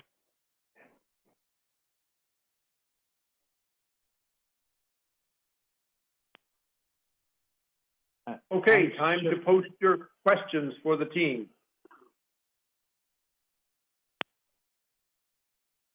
I think all of you have seen David's observation that in the beginning all spectrum was unlicensed, so you have the background of history, and most of human history, all spectrum was unlicensed.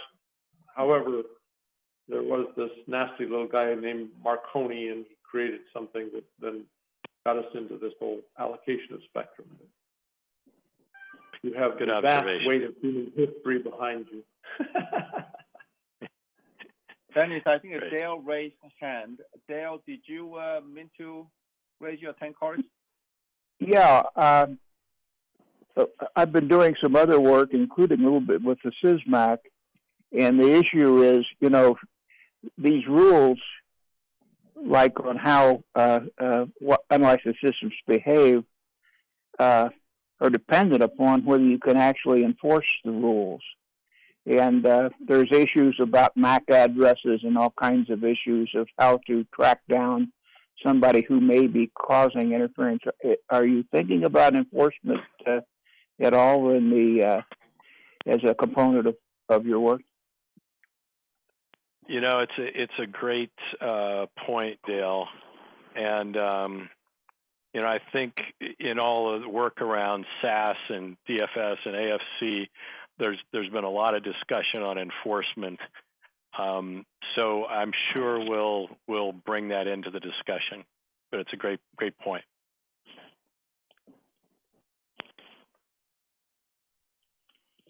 I think Marvin has a question. Marvin, do you want to elaborate on what you posted? Yes, some of the proposed new technologies like Wi-Fi 7 that want 320 megahertz wide channels, we're going to need to find more spectrum for unlicensed. Where are we going to find it? Well, good question. I think there are lots of sources, right? Like the Department of Defense, the usual groups that may be sitting on a lot of spectrum that's not optimally utilized today. And Kevin, if I could add, I think this is where a lot of what we'll talk about is that we have to get a lot more creative now. it's very unlikely there'll be, probably impossible there'll be anything that we're not dealing with some incumbents. And so that's why ideas about, can you open up some unlicensed spectrum with some additional rules like indoor use only or other ways that you can count on mitigation. So we're already seeing those in 3.5 and other areas where we're not just getting plain old Part 15 rules, but maybe there's other rules either by geolocation or restricted use somehow. But I think your question is where we'll spend quite a bit of time. How do we find new spectrum for these advanced use cases?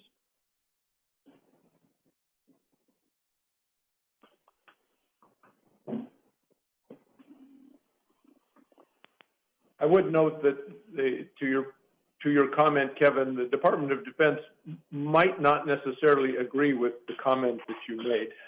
No, I totally understand. Are there any other questions? Not seeing any flashing up.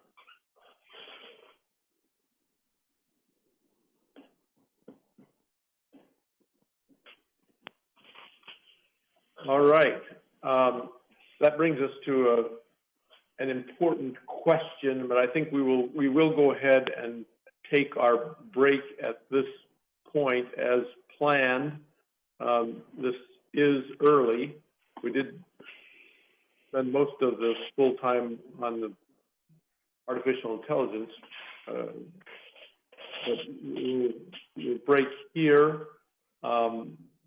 And I recognize that one of the downsides of this, it's perfectly normal if you happen to be on the East Coast to break at about noon.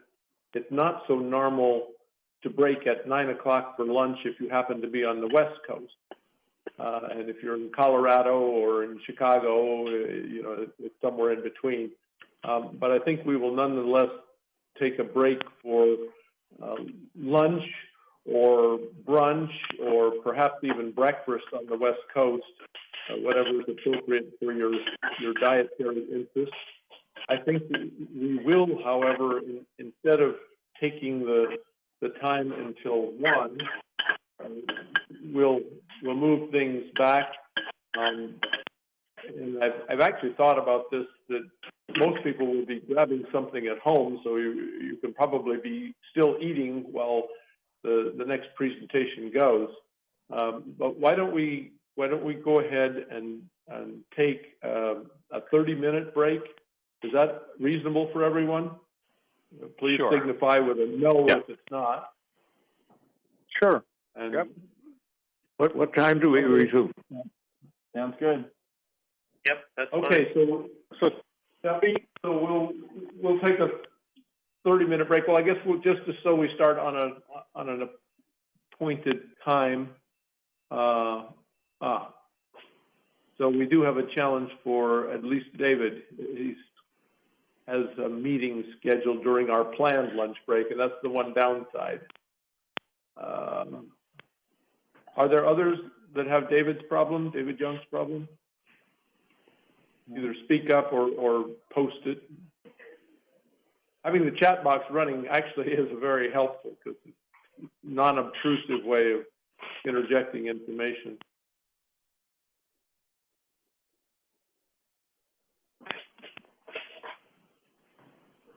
Okay, so David's okay.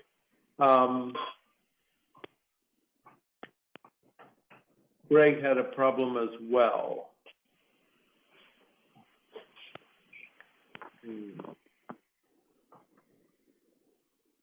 Well, I think we will still. I think we'll go ahead and we'll pick things up again at 12:30 East Coast time, 9:30 West Coast time. Whatever time you are in Colorado or Chicago or other places in between, you can sort it out from there. But let's take a now 33-minute break and we'll reconvene at 12:30. Thank you all.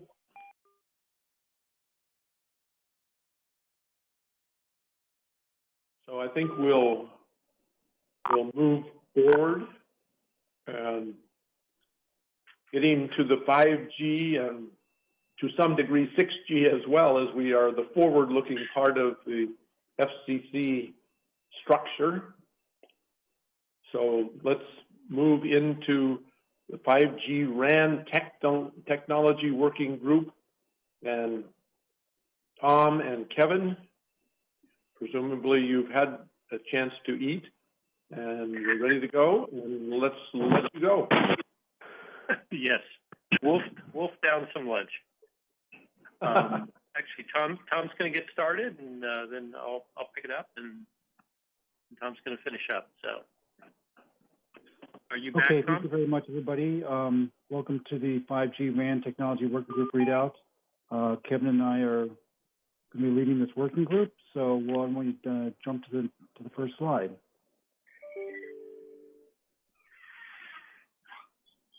Okay, who's using this one?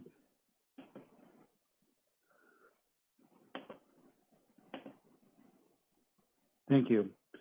So this is a new working group. For those of you not familiar with it, we had a kickoff a couple of weeks ago. We have a large, diverse, and talented group of members, and we will show you that on the next page. We've so far, in the past 2 or 3 weeks, developed a high-level approach or a plan of attack on how we tend to look at the charter. We've also brainstormed some of the topics, and we have a preliminary speaker list. To date, we've had one subject matter expert from Nokia who's kind of laid out the high-level components of the end-to-end RAN, radio access node components, and Kevin will get into that in a few minutes. Okay, next slide.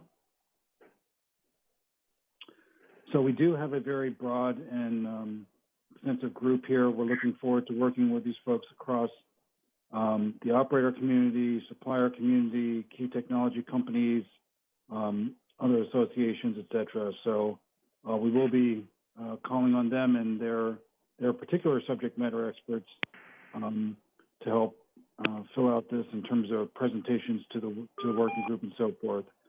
So I won't go through the names here, but you can look down the list of names and you can see we have a very robust group of individuals here who are represented, and we thank you very much in advance for your active participation.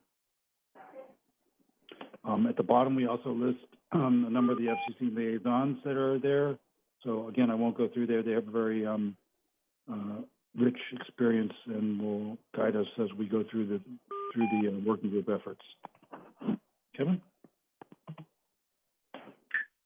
Okay, I'll pick it up from here. I will note we have a very large number of liaisons this year with quite a varied background and a lot of applicable technical expertise. So we are looking forward to leveraging all of those folks as we go through the work this year. So what we have up now is a form of our charter that we've kind of structured and parsed it into the different parts that the commission is looking to get out of this work group this year.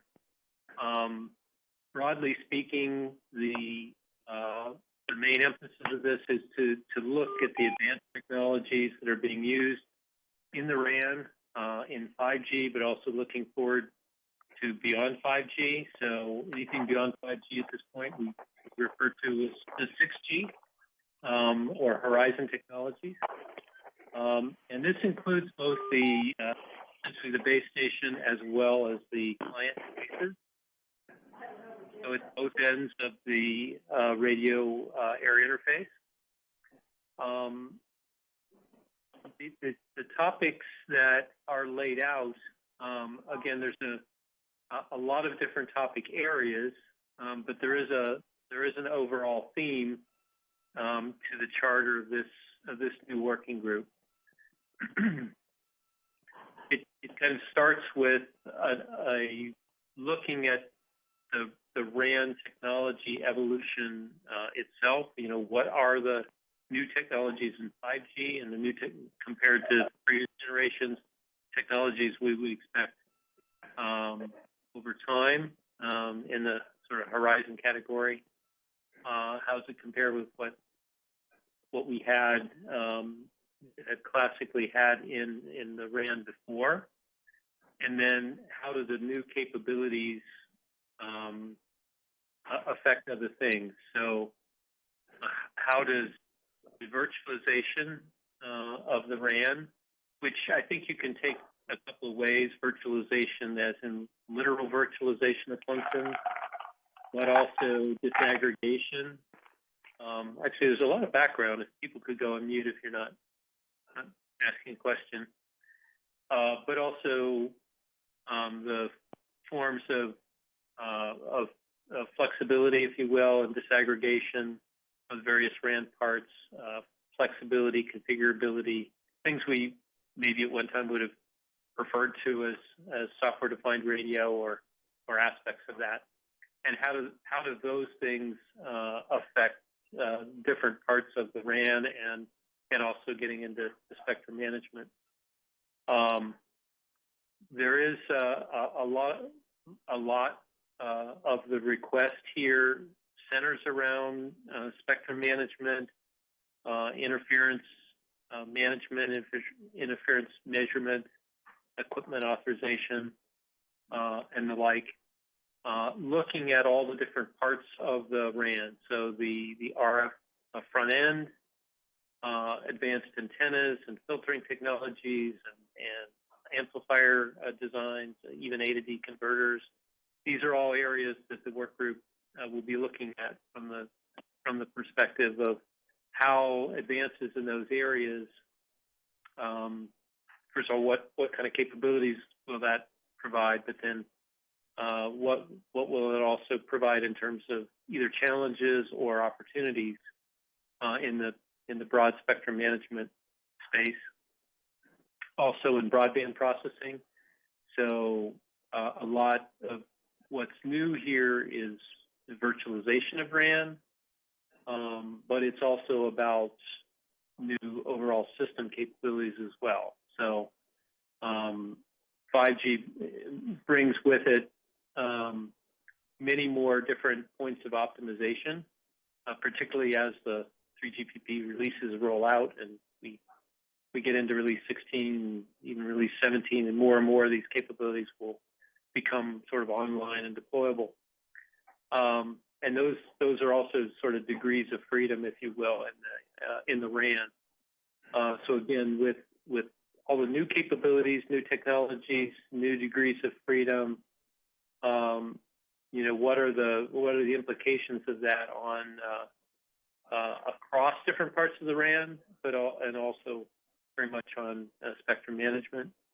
The latter part of the way we've organized these questions pretty much all pertain to what I would call the spectrum management, interference, and equipment certification space. So these are sort of a series of specific questions, but the broad theme here, and I think that this is what's clear, is we will be spending a lot of time, particularly in the sort of middle and later parts of the yearly cycle, on the spectrum management aspects of this, as you might expect, because that's the primary role, of course, of the council.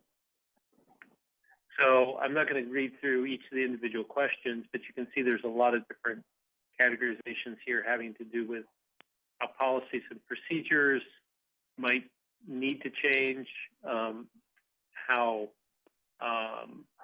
there may be opportunities to leverage these technologies to advance spectrum usage,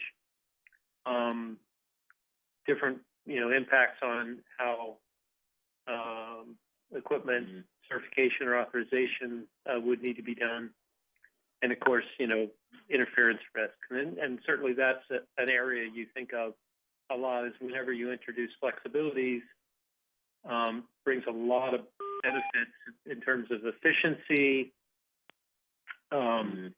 to how equipment is built and how many different variations and piece parts you need to have so it can drive volumes, that can a lot of efficiencies in those regards. It's operational efficiency in the network. But obviously, when things are more flexible, they can be varied for the intended purpose, or they can be varied erroneously. And so, how does that impact the, does that increase interference risk? And if so, what could be done to mitigate those risks? So with that, if you can go to the next slide. So with all of these questions in mind, we have started by kind of laying out a plan of attack for how we'll cover all these areas and sort of roughly what order we'll cover them, so we can focus the initial subject matter expert speakers that we want to line up, and we can kind of organize the work of the group. So on here, you'll see from left to right are kind of the major categories of the functional areas of the RAN that our scope doesn't include the client or the UE. Of course, the RF front end, the baseband processing are kind of the two biggest areas. The front haul, which kind of sandwiches in between and is impacted by those, or the requirements for them are impacted. We also want to make sure we're looking at the RAN as an end-to-end system, because a lot of times technology advancements in one area do have impacts on the other, and you need to step back and look at the overall system. Vertically on here, we're kind of looking at, well, what are the areas that we want to do information collection, and where we want to get more deeply into sort of discussions and analysis. So this kind of from top to bottom kind of flows more from information gathering and educational things down to more analysis that where we would focus on trying to generate actionable recommendations. So in a rough sort of ordered sense, we want to start with the heavy hitter areas of the RF front end and the baseband processing. Baseband processing, of course, is where most of the RAN virtualization is going on. If you click one more time in presentation mode, this one has a couple of transitions. Actually, you can just go ahead and do the next couple of transitions, Michael. So, and then following that, our plan is to then just kind of fill out the rest of the areas as far as information gathering goes, look at the system aspects, and then move on more completely to the implications and things like interference risks and interference opportunities. I should say in there as well. So this isn't a strict sequencing per se, but it is planning to use this as sort of guide where our concentration, where our main focus is as we start the year, and then as we transition to later parts of this. We expect then that the outputs for this will kind of break right now the way we visualize it into kind of educational outputs. So in other words, the technology advancements, the roadmaps, what kinds of advantages are coming out of that. I think there's a lot of educational value to that, especially this being a new work group.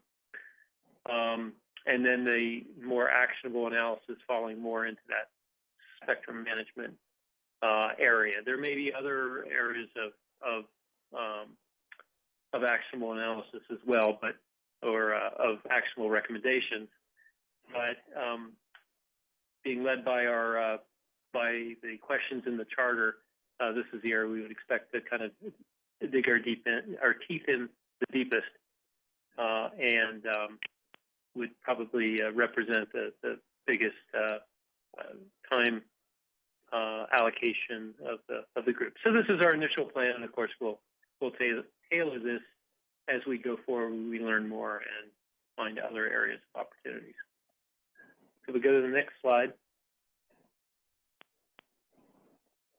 So this slide is just showing a very high-level view of the end-to-end RAN architecture, and actually there are lots of different kinds of RAN architectures. This is a little bit more of a sort of a classical RAN or distributed RAN particular architecture. We will be looking at a full range but distributed in the sense that all of the RAN functions are actually at the base station.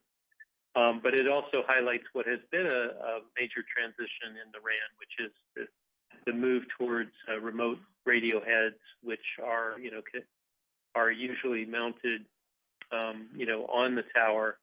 There's a number of advantages to that, and then all of the signals are sent via optical fiber to the baseband. Whether the baseband is actually on site or it's more centralized, but this is a major evolution which is widely deployed in 4G, and we would expect that to continue into 5G. Go to the next slide. So to get things started, we needed to make sure that we were all kind of looking at the same model of the RAN. I was able to, on short notice, get one of my RAN expert colleagues from Nokia Bell Lab to come in and give us sort of a primer on all the end-to-end components in the RAN, but also with an eye knowing that a big part of our charter for this year is to look at how virtualization and I guess what I would call flexibility or configurability, what impact that is going to have on spectrum management. We need to start to develop a view of where the biggest changes are in terms of that level of flexibility coming in. So this first view is really focusing more on the baseband processing, although it shows the end-to-end network, breaking out the various layers in the user plane and the major blocks in the control plane as well. There's lots of different layers of terminology. We'll also, already been mentioned, I think, previously, the terminology of the CU, the DU, and the RB. So a lot of this is sort of setting up the definitional framework so that as we look at each individual part, we're all on the same page. And starting to collect a view of, in this particular view, what parts of the RAN are sort of easily virtualized or containerized, and what parts are a little more challenging and which parts are most challenging. We go to the next slide. That breaks out a little bit more on the RF side. Here, it's not so much a question of virtualization because, of course, the RF part is largely analog. So not really subject to literal virtualization, but here I think that the topic is more to what degree can the various components be made reconfigurable, kind of in a software-defined radio sense, although that's a little bit of a dated term at this point. Or the other version of that, of course, is universal. So if you can have wideband components, wideband antennas, wideband amplifiers, and the like, they may not need to be configured. But if what you're trying to do is build an RF block that can handle multiple spectrum ranges, multiple spectrum bands, potentially, then what's the relative feasibility of being able to do that? And there are some major fundamental blocks to being able to create, sort of an RF that would span the wide range of bands that are supported in 5G. There are just a lot of sort of physics trade-offs and things which, at least with today's technologies, mean that we're really not very close to having a universal radio. But we'll be diving into each of these parts in more depth. And also this characterization, this is one view, right? And we're going to be, particularly in the two areas of baseband processing and the RF, we're going to be really trying to get multiple perspectives from a number of different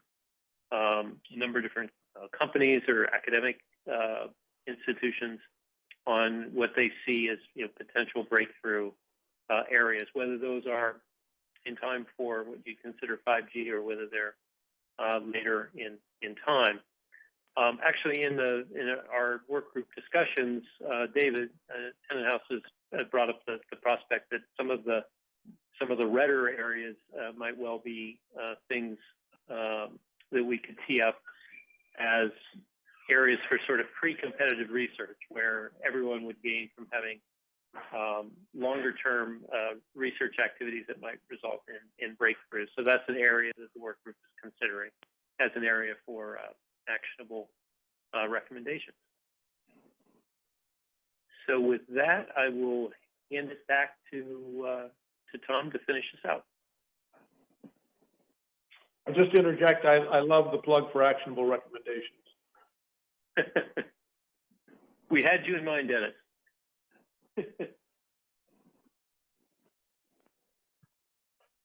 Okay, thank you, Kevin. So this slide illustrates our initial thoughts on targeted speakers. So you can see that we've got topics. We're starting kind of with the higher level.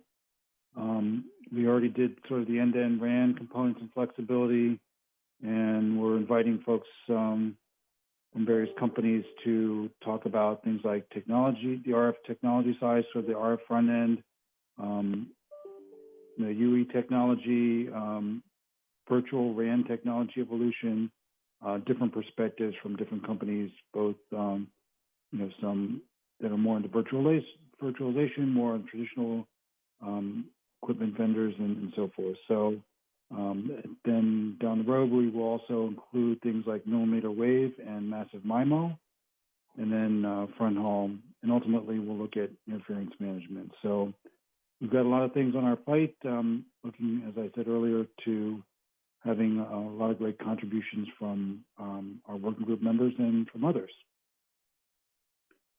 Next slide, please.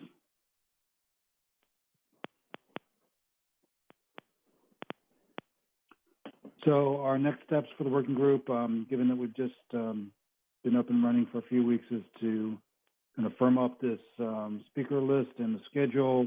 We want to get different perspectives on the technology evolution across the whole end-to-end, from the UE and front haul areas all the way to RF baseband, and including virtual RAN as a technology.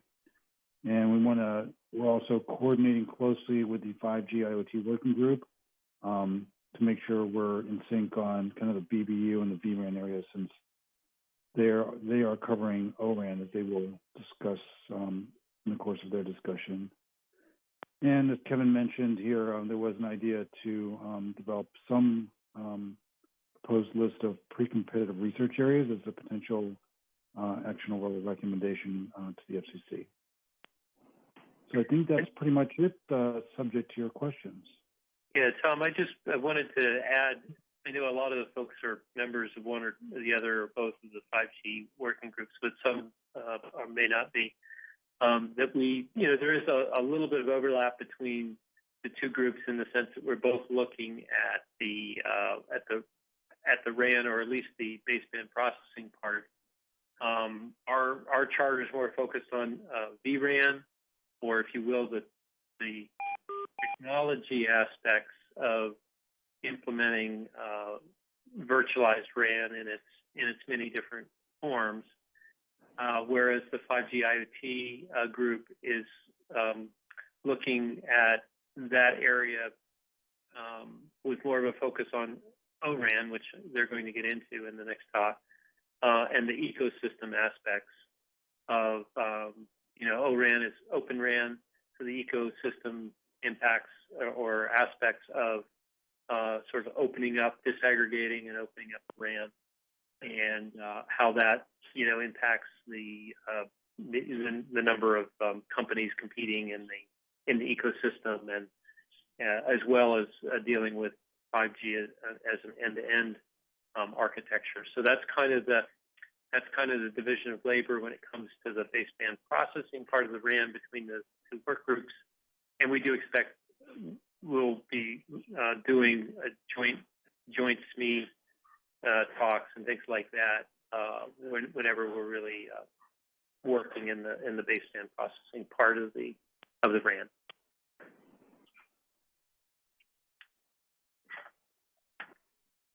So with that, are there questions? Oh, I see one question here. Did I say the UE is or is not in scope? Yeah, the UE, or the client device, UE, user equipment, is a common abbreviation, is in scope.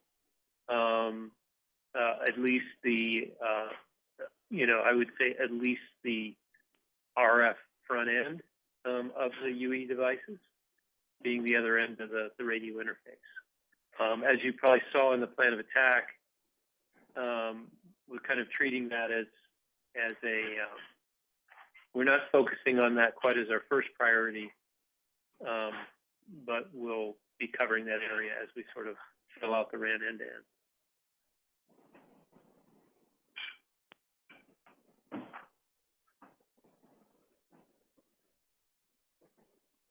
Okay, Russ, I don't know whether you want to expand on your comment, or Brian. Well, first, Brian, is that satisfactory answer to your question? Yes, that's perfect. It makes total sense. Okay. Russ, do you want to? Oh, your note was to Brian? Okay. All right. Any other questions or comments that you wish to post?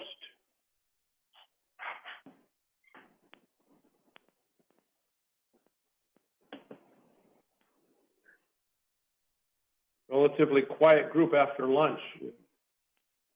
That's always afternoon.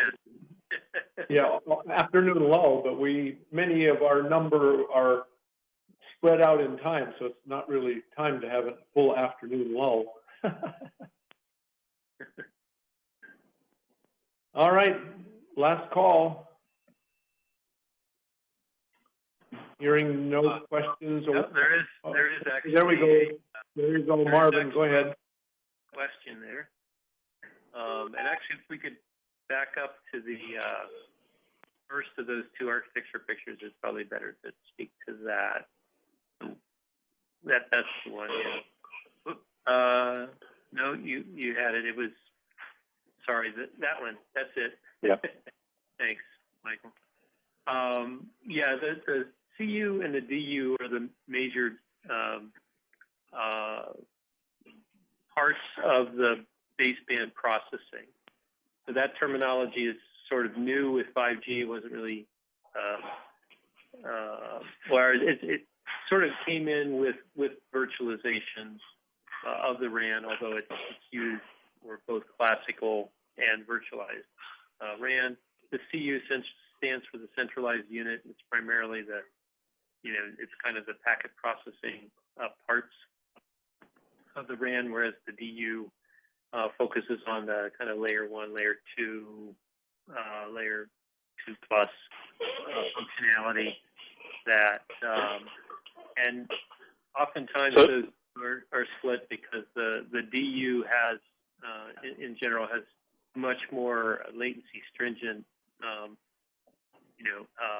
HARC loops and things in it, so it tends to have to be, it's more likely to be in dedicated hardware, or it's more likely to be virtualized later, whereas the CU is much more easily virtualized. Anyway, it's centralized unit and distributed unit is what the terminology stands for. They can be co-located. They can both be at the cell site. They can both be at a RAN hub. They can both be in an edge cloud. They can be distributed differently. We'll be getting into all those kind of distribution architectures as the work continues. Thank you. Okay, Satish, you have a question, and I'm not sure who within the liaison group would like to respond, or whether Michael would like to respond to this. The question on comments on FCC itself's interest in virtualization. So, Satish, would you like to elaborate? I'm just going by the public material we've all read about the need for more innovation in RAN and potentially to increase the ecosystem, and that comes from disaggregations and other things. So we've been reading about it. but I don't know if there's any other context that the FCC participants can add to it.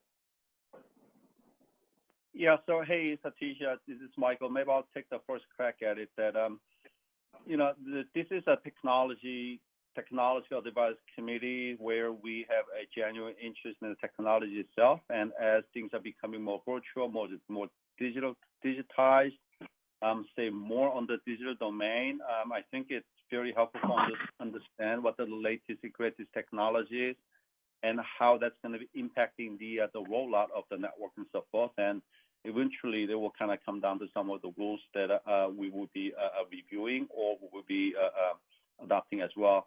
At the same time, I think there's, as we mentioned, we read from public sources that this virtualization could bring additional, increased ecosystem, have additional players to play certain roles. So also that's important from the competitive or market perspective. So there's a multiple fronts of interest from FCC to better understand what this might do to the wireless industry, so that we'll be better prepared from some of our policy making process. Thank you.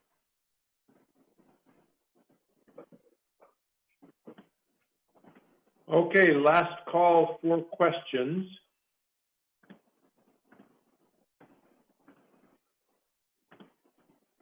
In this case, seeing none, we'll move on. But thank you for the report and in each of the three reports.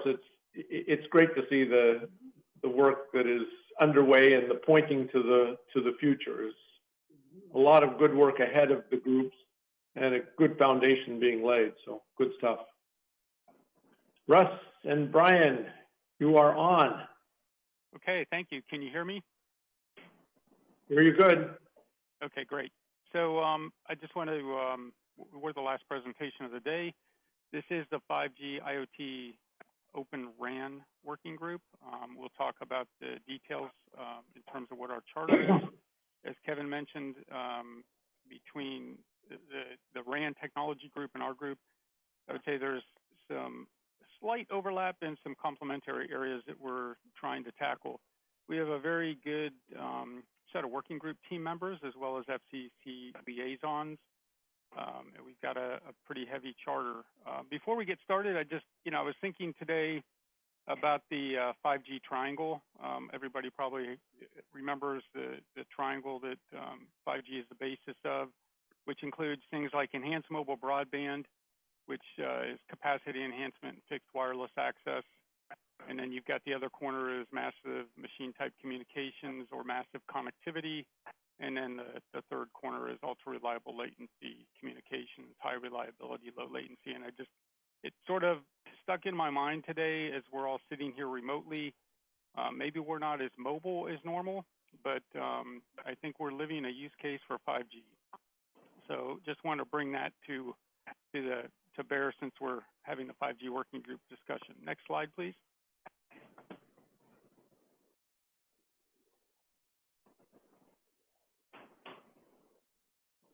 All right, so the charter this one's a little bit tough to read. We have a very broad charter. This is a continuation from last year where Brian and I had the 5G IoT working group, and we've added some of the RAN capabilities and study to it. I'm not going to read through this. Instead, I think everybody can take a look and follow up on these files. The next slide, though, we actually detailed this into what I would call workable blocks, if you could move to that. What we did was try to distill this charter down to a set of about 7 functional blocks. Michael, could you jump to the next slide? Okay, there we go. So this is really the high-level views. Realistically, we're looking at things like 5G deployments and updates to the FCC, advising in terms of what's happening there. Also looking beyond 5G. Brian's going to talk a little bit about 6G later in this presentation. That'll be one of the work functions for the year. How 5G coexists with unlicensed bands and services. And then on the far right, what's the status of deployment of 5G by vertical? And this is really the IoT aspect where we're going to dive into probably the top 5 or 6 IoT verticals and try to look at where there might be uniqueness or some difference between what those specific needs might be. And then, part of that is what are the actionable recommendations on all these, but that one in particular, what would the FCC be able to accelerate?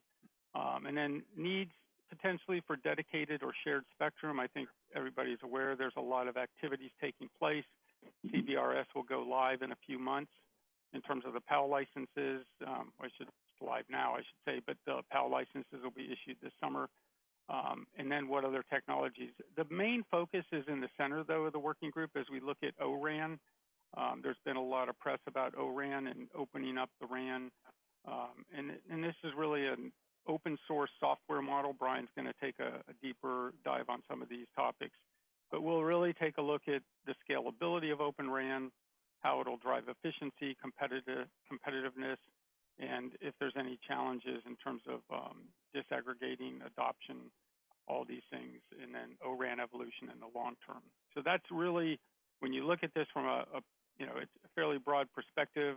We've got, mainline 5G, IoT, as well as a piece of the RAN that we are heavily coordinating with the other working group on. Next slide, please.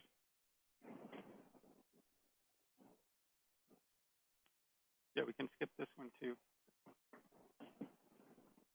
So when we look at our work plan, you saw what the functional groups are, and we've had about 3 meetings now. I think we kicked off just the way the reenactment of the tax bill. We were on Thursday, so we, I think, squeezed in one more meeting in some of the other working groups.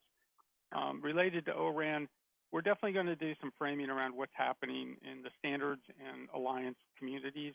We've already had a first review with the O-RAN Alliance. One of the AT&T members joined us and shared what's happening there. We're also going to deep dive on the adoption market, and that should be impact on that line down there, impact related to worldwide competitiveness. Again, this is really in the focus to produce some type of recommendations to the FCC. On 5G deployment and development, we're going to advise the FCC on standards. We've got a little bit of an advisement coming up here in the next few slides in terms of what there's obviously a virus impact there. And then technology awareness, part of our working group is really focused on, so what is beyond 5G? And it doesn't have to be just the LTE, but we'll look at things like 6G planning. We'll look at Wi-Fi 6, other key emerging technology enablers that are out there, and then some of the 2030 working ITU. On the verticals, I talked about that a little bit. Really open if somebody has some particular vertical they want to drive. I think some of the top ones we're seeing are industrial, transportation, energy, and healthcare are some of the really critical ones. Agriculture is also a very interesting one. It's completely different than those because of the, where agriculture is related to probably some of the broadband mapping and so forth. Spectrum related to verticals, obviously there's a lot happening. I really like the framing at the beginning of this meeting from the FCC that they're trying to do everything they can to get more, this is probably one of those times in history where we're getting the most optimization and efficiency out of spectrum because of the current situation. So, the FCC should feel good. We're at a very useful spectrum point right now. So we are going to look at dedicated spectrum related to the different verticals, some of the related technology needs, and just, the U.S. competitiveness. We're seeing some countries already offering what's called private license spectrum, things like that for different verticals. And then the last area is, we'll work with the unlicensed group, but looking at the impacts related to some of the unlicensed bands, interference, coexistence, things like that. We don't want to step on the unlicensed group's toes, so we have to have a coordination meeting probably once a month with those folks. Next slide.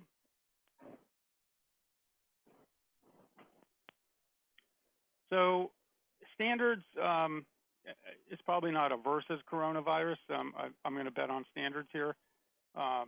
They're going to be, standards have been going on for a long time, but there is an impact due to coronavirus. The removal of face-to-face meetings and just the lack of ability to, and the forcing function of having to do some more virtual things, it takes everybody a little bit of time to get used to that. So there will be some delays as a result. All these groups are still attempting to make progress. I have meetings on my calendar now at 3 a.m. from different working groups. But it's really starting to adopt to, okay, how do we do this virtually? But there is a slight impact there. And so that's why we have the sort of warning sign up. Really, the next couple of months are going to determine the impacts to 3GPP release 16 and 17, because those will be impacted, at least 16. Brian's going to talk a little bit more detail about the meeting last week on this. And then ITU IMT 2020 appears to be on process, but again, there's a potential for impact. And then all the regional and global standards or associations are somewhat affected, like 5G Automotive Association, 5G ACIA, 5G Americas, et cetera. So, there could be some delays and things like that. So as we look at release 16, this was targeted to be complete in March. It looks like it's going to be June at this point. There are really 3 distinct pillars in that release: in automotive, industrial, and operational and unlicensed bands. And this feeds into IMT 2020.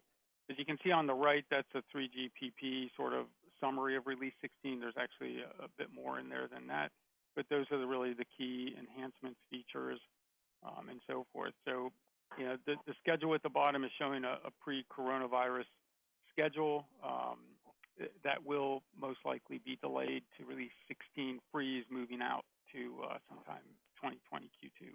Next slide. And release 17, part of this, they're already starting, there's some work to downscope this and to shorten the release cycle, 15 months. So it's further downscoping expected. There's also impact of the RAN agreed content. And so there's a lot of unknowns here right now in terms of what the standards process will, where it'll end up here on release 17. 16 is probably, like I said, probably a 3-month skip. Brian's going to talk about that, I believe. Next slide. This might be where I turn it over to you, Brian. Okay, thanks, Russ. Yeah, as Russ mentioned, the coronavirus and the impacts to face-to-face standards meeting has really hampered the global progress on 5G standards. As mentioned, release 16 was supposed to have the stage 3 freeze at the March plenary meetings, which were turned into virtual meetings. They're trying to get them done by June, but I think that's being pretty skeptical given the progress that can be done on virtual platforms that are available. The platform we're using is good for a group of this size.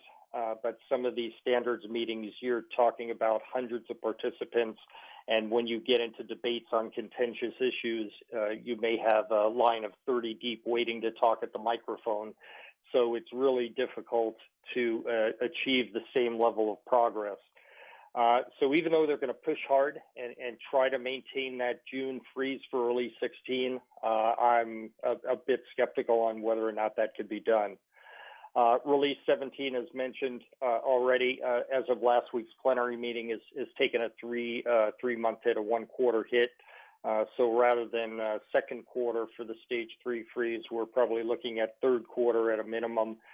And again, release 17 work hasn't really started in any of the working groups, so it's likely that we may see either further slips or changes to the scope of what release 17 will actually entail. Next slide.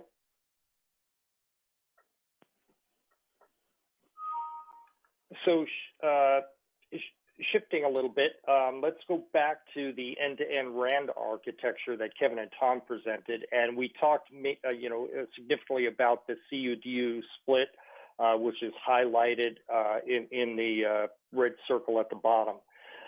This is really where the Open RAN initiatives that are undertaken within the industry is really looking at, both this split and how do you virtualize the components making up the RAN at these levels, and where do you take it from there. So if we move to the next slide.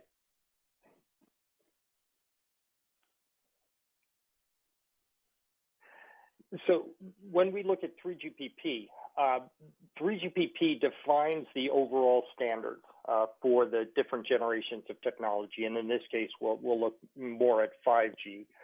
And one of the groups within 3GPP, RAN 3 in particular, looked at the different splits that could be made between the CU and DU. And what they decided was not to standardize any of the lower layer splits. So this is why groups like the O-RAN Alliance and the Open RAN initiatives came into play, is because they are looking at the various split options for the open front haul interface. What's shown here is the F1 interface and also the CPRI interfaces, and are defining the architecture as well as developing open source software in order to support that open architecture split. The 3GPP plugs into the O-RAN architecture at the various interfaces, and both 3GPP and O-RAN are also engaged in looking at opening up the management interfaces for the radio access network. Next slide, please.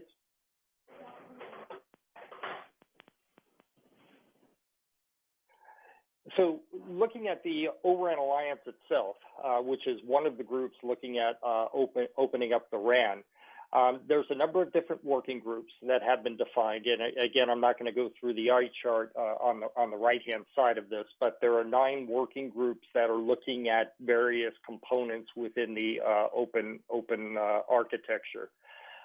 Each of these working groups have a deliverable that's scheduled in the first half of 2020, and 8 of the 9 working groups have already completed some deliverables, which we'll highlight on the next slide. The alliance itself, the O-RAN Alliance, is driven by operators, but there are vendors that are participating, some cautiously, as they look to see how this is forming. Looking mainly how to open up the complex system and maintaining the key performance indicator levels. We want to open up the interfaces both for the CU and DU, as well as defining RAN intelligent controller. And opening these interfaces is a very challenging endeavor. And the lower layer elements is a key area. But again, it's very complex when you get down into the radio resource management layers and how to handle that. And of course, security across O-RAN. That we need to make sure the processes and procedures are secure, not only in the architecture itself, but also in the development of open source software as we move into the higher layers. Next slide, please. The O-RAN Alliance is looking at an industry approach to openness. As we mentioned, the 5G network itself is very complex. We want to have the ability to open up the RAN so that we can add more intelligence through open interfaces. The 9 working groups within the O-RAN Alliance, there's currently about more than 150 members participating within these 9 working groups. And the goal is to create efficiency for service provider deployments. We want to reduce capital and operating costs obviously, as well as developing a common vendor implementation, which will allow openness and flexibility to mix vendor implementations. Moving the RAN to a software-based environment through these industry specifications. And, as I mentioned, the challenge, again, is how do we keep openness as well as maintaining the KPIs that we have on today's systems. Again, stress it's opening the radio is very complex. The open source software model direction is one thing that needs to be approached carefully. And one of the challenges, you can't deploy the OS right out of the box. I mentioned 9 working groups with 150 members. This is a global issue. We have members within O-RAN from every region of the globe. They're looking at how to implement the OS software on a stack. And we need to scale the development to match deployments as well. And the goal is not to eliminate vendors, but to create a common interface across all vendor implementations and provide a framework for RAN evolution as we progress forward into future technologies. Next slide.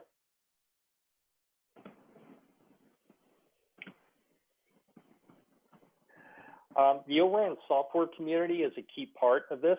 As I mentioned, there's really two aspects. There's the O-RAN Alliance, which is developing the architecture, interfaces, and specifications. And then the O-RAN software community is a collaboration between the O-RAN Alliance and the Linux Foundation, and they're the actual ones creating the open source software for the radio access network. They are leveraging other Linux Foundation projects and addressing the challenges in the performance scale and 3GPP alignment. They have a first release of several software packages. They completed their Amber release back in November of last year, and their Bronze release is in progress. The initial set of software projects is listed there. I'm not going to go through each one, but it contains some of the key functions for the real-time, the RAN intelligent controller, as well as the cloudification and virtualized platforms. There are two releases scheduled per year in June and December. As I mentioned, the Amber release was completed the end of last year, and the Bronze is in progress for completion mid-year. Next slide. Again, this is an eye chart. I won't go through this, but there are a number of specifications that the O-RAN Alliance has completed. They are listed here by work group, and you can find those specifications, links to those specifications on the ORAN.org webpage. And again, main point here is that these specifications are underway. There's a fair set that have been completed to date, along with the software that is being developed in order to support those. Globally, we are seeing trials and some initial deployments of the O-RAN architecture. So it is coming together to provide an ecosystem. Next slide. Some of the security concerns in 5G and RAN. As we are aware, wireless systems are inherently open, and because of this, they are subject to jamming, spoofing, and sniffing or unauthorized interception attacks. We've seen this on earlier technologies, and we recognize, the vulnerabilities and the need to protect 5G technology from those vulnerabilities. When we look at jamming, 4G and increasingly 5G jammers are available on the internet for malicious and non-malicious and permitted uses. And smart jamming can be particularly pernicious and facilitated by low-cost software-defined radio techniques. Spoofing, introducing some device connected to a rogue node, facilitating man-in-the-middle type of attacks, is something that is an awareness we have in the industry. 3GPP is in fact doing a study on man-in-the-middle for 5G as part of their security efforts. So this is some of the work that's underway as well. And then finally, sniffing and unauthorized interception brings up privacy issues, collection of both metadata as well as user information without detection. And again, 3GPP is addressing some of the privacy issues and protection of data through confidentiality and integrity protection. As mentioned, 3GPP does have a heightened focus on security, starting with release 15, but also moving into release 16. And the cell site simulators or man-in-the-middle type attacks at false base stations is one of the areas that they're focusing on. The challenges associated with building out 5G while integrating with older LTE, as part of the non-standalone deployments, we still have the LTE technologies deployed in the network.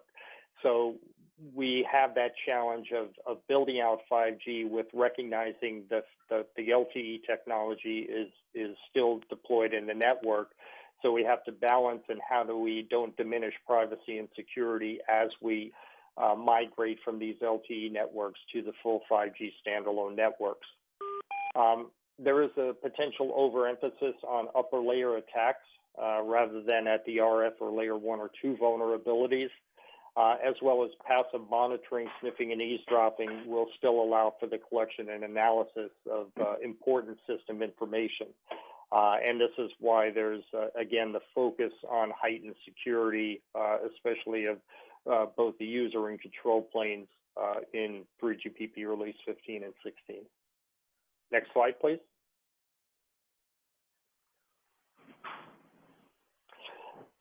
Whoops, back one. Yeah, there we go. So looking at 5G in the future marketplace, ATIS has published a report on the future network-enabled marketplace. This was just published a month or so ago. And as 5G commercialization expands and standards evolve, it's important to understand the surrounding marketplace and the technology, business, and societal drivers. This document or this report provides a collective vision for the next 5 to 10 years and allows the industry to focus on those collaborative opportunities. Some of the key pathways identified include cloudification of the networks, privacy and trust frameworks, personalized customer experience, enabling adjoining industries, as well as new business models. Industry collaboration can better position the networks as the marketplace enabler. Next slide, please. So the next, I'd like to shift gears a little bit and talk not about 5G, but talk about 6G. So I know that when 6G is mentioned, one of the concerns is why are we talking about 6G when we're just deploying 5G networks, just in the early phases of 5G deployments? Well, part of the reason for that is it's happening around us. So it's not something we really can't ignore. And as an example for that, just this past week, the 6G Wireless Summit 2020 has started. It was originally meant to be a face-to-face meeting, but they moved it to a virtual summit, a series of virtual summits that started on the 17th of March. And, if we look at the timelines that typically the generations of technology evolve in, it's roughly every 10 years.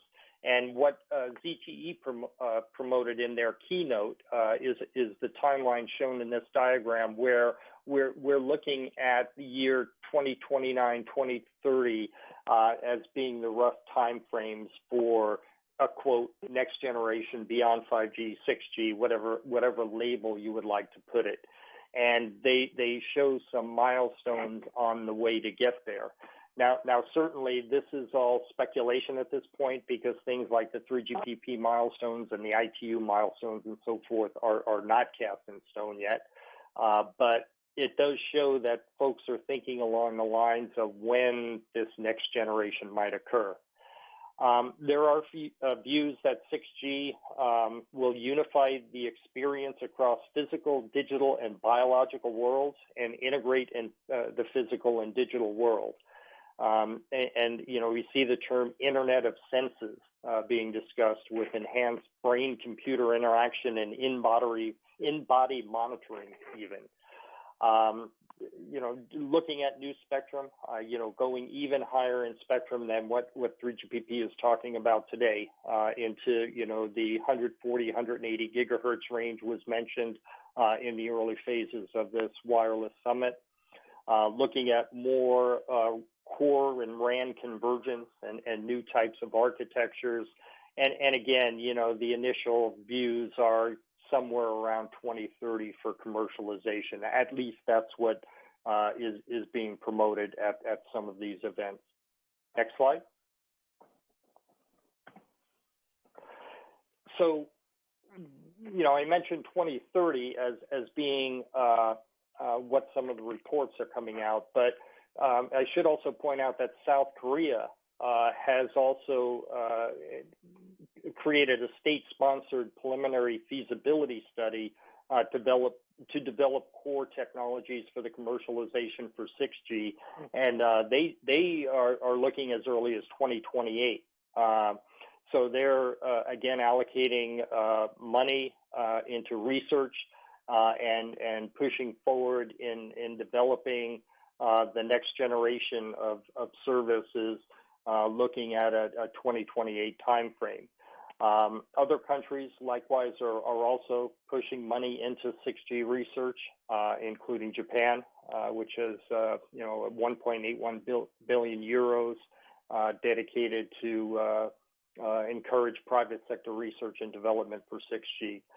So again, while I understand and appreciate comments that it's early, 5G is just being deployed, there is a lot going on around us in the development and thoughts on what that next generation technology might look like. Next slide.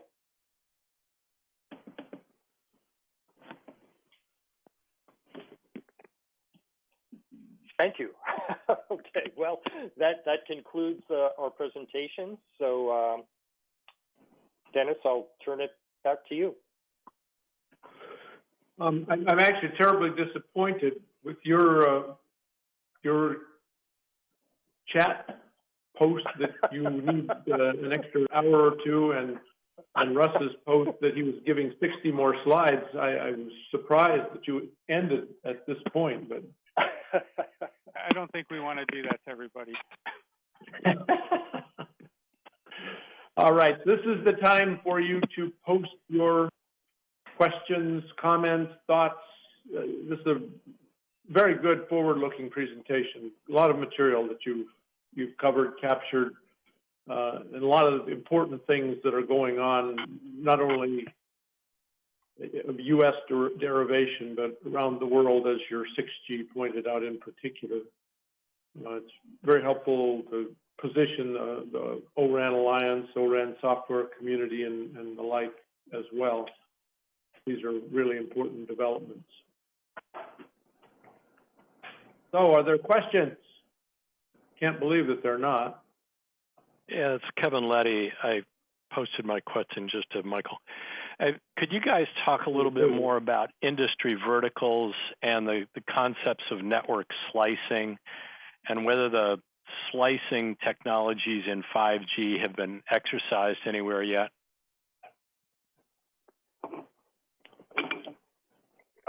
Sure, this is Brian. Let me start with that.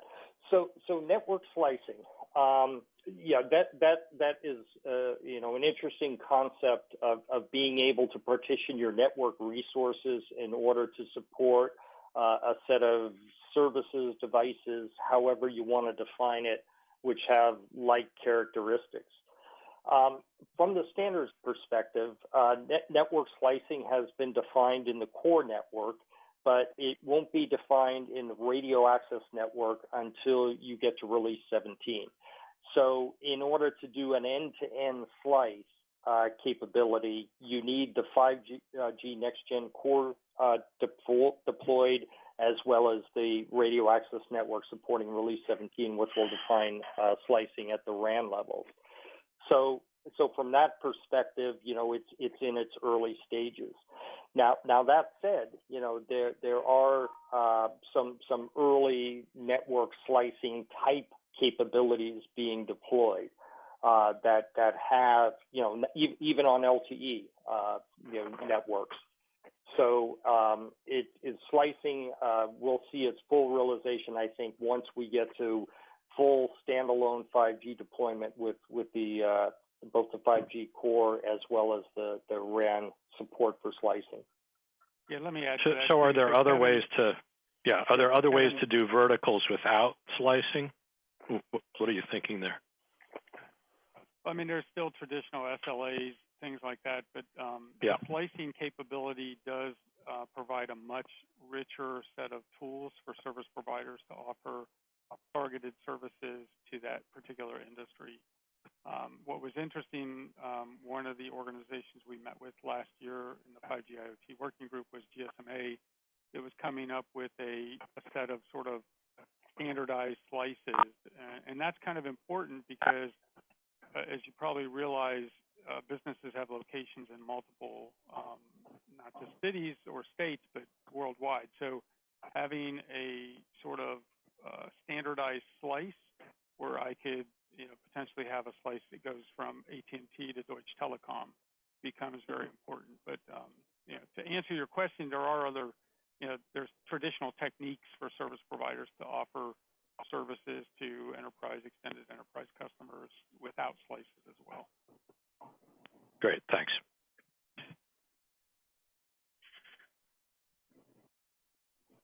Evan Sparks. Yeah, I guess this is probably a question to Brian, either in your work group or in the ORAN work. Does that include the software delivery aspects? Because that's kind of an ecosystem thing. So it's involving DevOps type operations, but across multiple entities, not just within a single entity, and all the continuous integration, continuous deployment type technologies that would need to go into that. I'm just wondering, is that part of what the work group is looking at, or I don't know if it's in scope in ORAN or not. I don't know if it's in scope within ORAN, but yeah, that's something we probably need to talk whether we should look at that more within this work group to try to understand how that all fits together. What do you think, Russ? You agree? Yeah, so Kevin, I guess clarification on your question, are you discussing because just to clarify too, ORAN is really based on open source software. And Brian and I were talking about this earlier today. The challenge is, and it was on one of the bullets, service providers are not going to deploy just open source right off the shelf in the network. Yeah. So this is, I think, part of the business model that has to emerge. Is what turns that into a service provider operational set of software versus open source software. And that's something we'll investigate this year. Yeah, as we talked about, it's probably, we do need to address that and look at that, do a deep dive in that within our work group. So. Yeah, because if you disaggregate the RAN into a lot of individual functions, those functions may come from different vendors. It's not a problem that you necessarily had to deal with before, because usually a vendor would do the integration. But now, the operator will need to, and the assumption is you break it into all these things. Some of these are microservices. They might be updated, instead of once or twice a year, they might be updated once or twice a month. And so in that kind of environment, you need to have an automated CI/CD pipeline, but it's a DevOps environment. But most DevOps environments are geared towards a single entity where the developers and the operators are together. But here you have a bunch of different developers and different entities and an operator, and they're all trying to work together to make it all work. And when something doesn't work, figure out, where the problem is. So right. I would think that would be a, kind of an important area to explore as it's sort of one of the ecosystem challenges. Sure. Yeah, no, I agree. Yeah, fully agree. In fact, this is, like I said, Brian and I were talking about this morning before the meeting even. So I thank you for bringing it up. It's a great point. It is one of the challenges, I think, with this model, and I think you've laid it out fairly well in terms of the diverse set of, members involved on both sides. Okay, great. Other questions? Any other questions or comments?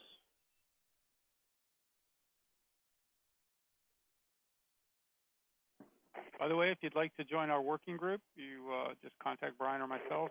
We've got plenty of work. Yeah, I was almost going to be surprised by your not making that invitation. This is something for the other working group leaders. Russ is very, very good at soliciting membership for his working groups historically. So you you may want to follow suit and provide encouragement for people to come and join your respective working groups. No pressure, but you get the free toaster today.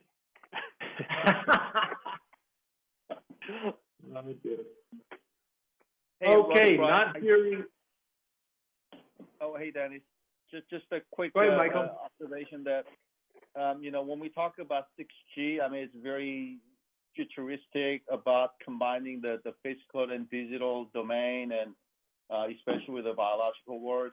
I think, probably there's some collaboration that unlicensed group could work in this area as well, see what the future expectation might be, and how some of these short range, high throughput for AR, VR type of applications should be useful here. So just want to make sure that the two groups may have a little bit of a collaboration here. Yeah, that's a good point, Michael. Yeah, I think that's an excellent point. As you're integrating different things together, into these futuristic systems, certainly we want to make sure we collaborate with some of the other groups, both the AI group as well as the unlicensed. Yeah, and 6G, by the way, we're not trying to hype this. I mean, realistically now, you're looking at 8-year cycles on each G, and planning's already underway. It's realistically time to start to think about it, to get involved. And so that's one of the things we're taking a look at from our working group as well. We even had the term 7G on that last slide. So, but I think realistically, the way that some of the standards evolve, it's better to get involved sooner rather than later. Yeah, I guess I would suggest that it's more like a normal 10-year cycle, but 5G really is not new in 2020. 5G, the first trials of 5G were 2018, so it's a 10-year cycle, but we're already 2 years into the cycle. Well, if you look at the ITU has already said that the new business model with 5G, 6G, 7G, you're looking at 3 to 5 years. That's interesting. We'll have to see how that plays out, but the point is we're defining software functionalities now. We're not having to go back and define the hardware components within the network. Yeah, good point. Okay, well, having not seen any more questions pop up, or comments, I think we'll proceed to our close, and we should all be happy because we will, in fact, end early. Just a few closing comments from me. First, and perhaps obvious, since you all sat through the same session that I did, I think we're off to a terrific start. I think these really are exciting working groups with, as has been mentioned through the meeting, that the established charters for the group are really strong. They're broad enough to provide a lot of meat to be dealt with, and yet narrow enough so that we're not boiling the ocean. So I feel very good about the charters, and really give kudos to Michael and to Ron for getting these approved, since these do come from the chairman, as you know. So the 8th floor is very much involved in coming up with and agreeing upon and approving the charters. So we're in a good place, but again, thank you, Ron, thank you, Michael, for doing that. And that has enabled us to be in a much better place than we were last year. For those of you who remember the crisis as we thought about it last year with the government shutdown, nothing compared to what we're dealing with now, of course, but last year it was our crisis, and it really didn't allow us to get started until about June. So we will have a much larger time to accomplish things, so we'll expect our actionable recommendations will be even stronger. Yes. So we'll be moving off on that focus. I think this meeting itself went very well, so kudos to each of you. I think we've all learned a little bit in having this size of meeting. Some of you are involved in this size of meeting on a regular basis already. For me, It's a little larger. Virtual meetings are very standard fare, but this is a larger virtual meeting with more activity and engagement. I can hardly imagine standards meetings with the hundreds of people that are involved being able to utilize the virtual capabilities, but that's part of what we need to be building. The only downside to our meeting today is that I actually very much miss being with you and the times of conversation, both before the meeting, at the lunch break, and after the meeting is the missing ingredient. It seems like a lot of important dialogues take place through that period, and we will look forward to getting back to that kind of format at some point, although I wouldn't necessarily even suggest that it would be the June meeting, but we will be somewhere along the lines returning to our normal format of gathering in the commission room. And we will look forward to that. But in the meantime, this is a good substitute and a very productive way to proceed. So thank you to each of you for your contributions to make it productive. While I'm on the thanks, I'd like to thank the working group chairs for your leadership. Obviously, you're doing a great job, and I will give a special call out to the working group chairs for 5G, since the charters do have some level of overlap there, and your work to accommodate that and to work together to make that all work out well and to the positive end for the FCC. I do appreciate that. I'd also like to recognize the liaisons. We've noted them on the charts, but they really are critical to this group. We have a larger group of liaisons, I think, than ever before. And this is really key because our raison d'etre is to provide information to the FCC that is actionable, and in some cases actionable not in the actionable recommendation sense, but actionable insights that are provided that can inform day-to-day operations, day-to-day decisions and discussions within the institution. And having a large core of liaisons enables that transfer of information to be smooth and seamless. It's also really important to have the liaisons providing the guidance that they provide, the insights into things that are sometimes not as fully comprehended by those who are not living day by day within the walls of the FCC, or in this case, the virtual walls of the FCC. But really appreciate that and the guidance that's given by the liaisons. I think I'll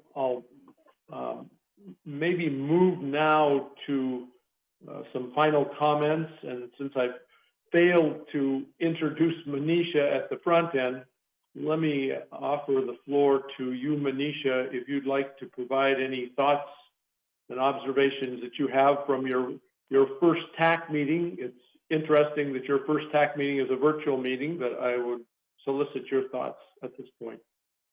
Thanks, Dennis. I must say this went rather well, and honestly, as you mentioned, having 40 people on a WebEx meeting that goes so smoothly is a testament to all of the technology that all of you guys on the call have been working on for years now. I very much look forward to what we can get, the actionable items that Dennis referred to. Along with Dennis, we've spent a fair amount of time crafting these 4 groups in a way that we hope will provide the maximum benefit to FCC as we go about our policy making. It would have been great to have had this meeting in person, and I hold out hope that we may be able to have the June meeting in person. But until then, this forum is great, and hope to see it continue. Great, thank you, Manisha. Ron Rapazzi is our guiding light in many respects. Your thoughts, comments? Thank you, Dennis. Just very quickly, wanted to share a few observations. I think some of the areas that all these working groups are looking at are very exciting, ranging from the range of spectrum that you're looking at for new and innovative technologies from 6 gigahertz all the way up to 300 and perhaps beyond. Hearing the last working group talk about the nexus between potential future digital links to biological medium. That's a pretty exciting area, and not sure if 6G is going to get us there entirely, but it's exciting to think about that aspect of the work that's going on here, the forethought that's going into this.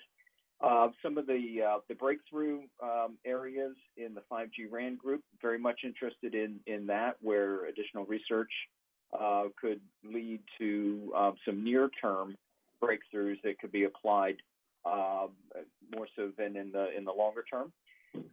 Also, I've recognized some of the challenges that some of the groups are going to have, ranging from the personally identifiable information that would need to not affect the work that goes on in the AI group. If there's any data collections that go on, we need to be sensitive to that aspect. But I think it's not insurmountable to be able to get the information, or for the working group to get the information it needs, to be able to conduct its work. Some of the other challenge areas,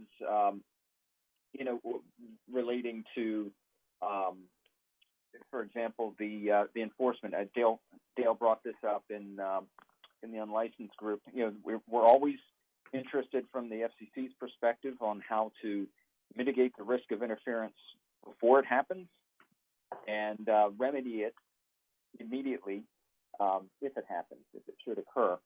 So we recognize the need to have enforcement mechanisms built into FCC regulations, but I think that when it comes to the work of the various working groups here, that's something that it could be a challenge that needs to be thought through to make sure that aspect of it doesn't hold up the creativity that I think we would all like to see come out of the actionable recommendations. So I think I'll leave it there, Dennis. And with one other thing, I'd like to personally thank Michael Ha for all the behind-the-scenes work that went on to put this production into place, going back to working with our AV department to make sure that all the belts and suspenders were in place to make this go what I think we all perceive to be flawlessly. So many thanks to Michael for working through all those logistics. And I think I'll turn it over to you now, Dennis, for any additional remarks. Okay, no, I will actually pass it on to Michael, but you've already made some of the comments I was going to make. Really, Michael deserves tremendous credit for working with the AV team and with others, with some of the working group chairs, and even getting my involvement to make sure that this all did run smoothly, and indeed it has. So, Michael, kudos to you and for running the show, because behind the scenes, Michael is keeping the slides moving and monitoring the interactions and all the rest. And there's been a surprising amount of email traffic. I've caught a few of the things, but I decided I needed to be more attentive to what we're doing than all the email traffic. But there's been a lot of email traffic as well between different members of the group. So we have a multi-dimensional activity of engagement, which is a good thing. So we'll keep that up. But Michael, sincere thanks to you, as well as to Ron and to Manisha for the support and guidance that you're providing. But Michael, you have by and large, I'll have a few more things, but Michael, carry forward with the next meeting and the final logistics items and your own comments about the meeting. Yeah, hey, thanks, Dennis. It's been challenging for everybody, but I think I'm glad that we made it through. And also, I'm so glad that my desktop computer does not have a video camera. You really don't want to see what I look like and what I'm wearing. So, but I do like to make a couple of notes. So first of all, we have Ed Julian from NTIA who has joined and just silently observing our discussions as a liaison from NTIA. And also, Market Daskett is he's the alternate DFO, and you will get to meet him next time we do a face-to-face meeting.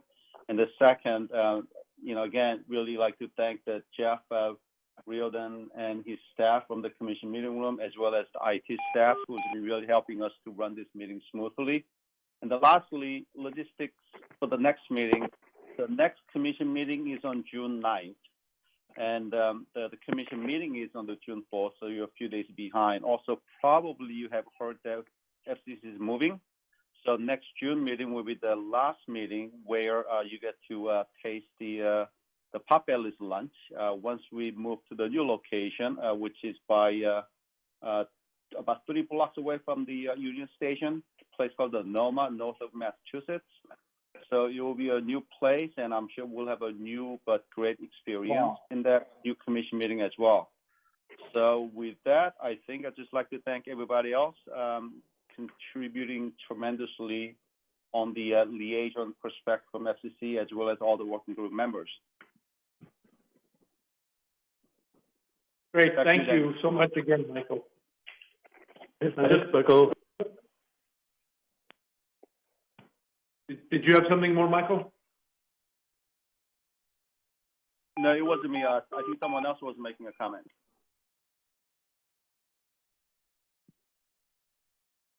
Okay, does someone else have a final comment? A lot of comments are coming into the chat. I'll just make a final comment, and then probably an important one that each of us share with the other, but please do be safe. This is perilous times.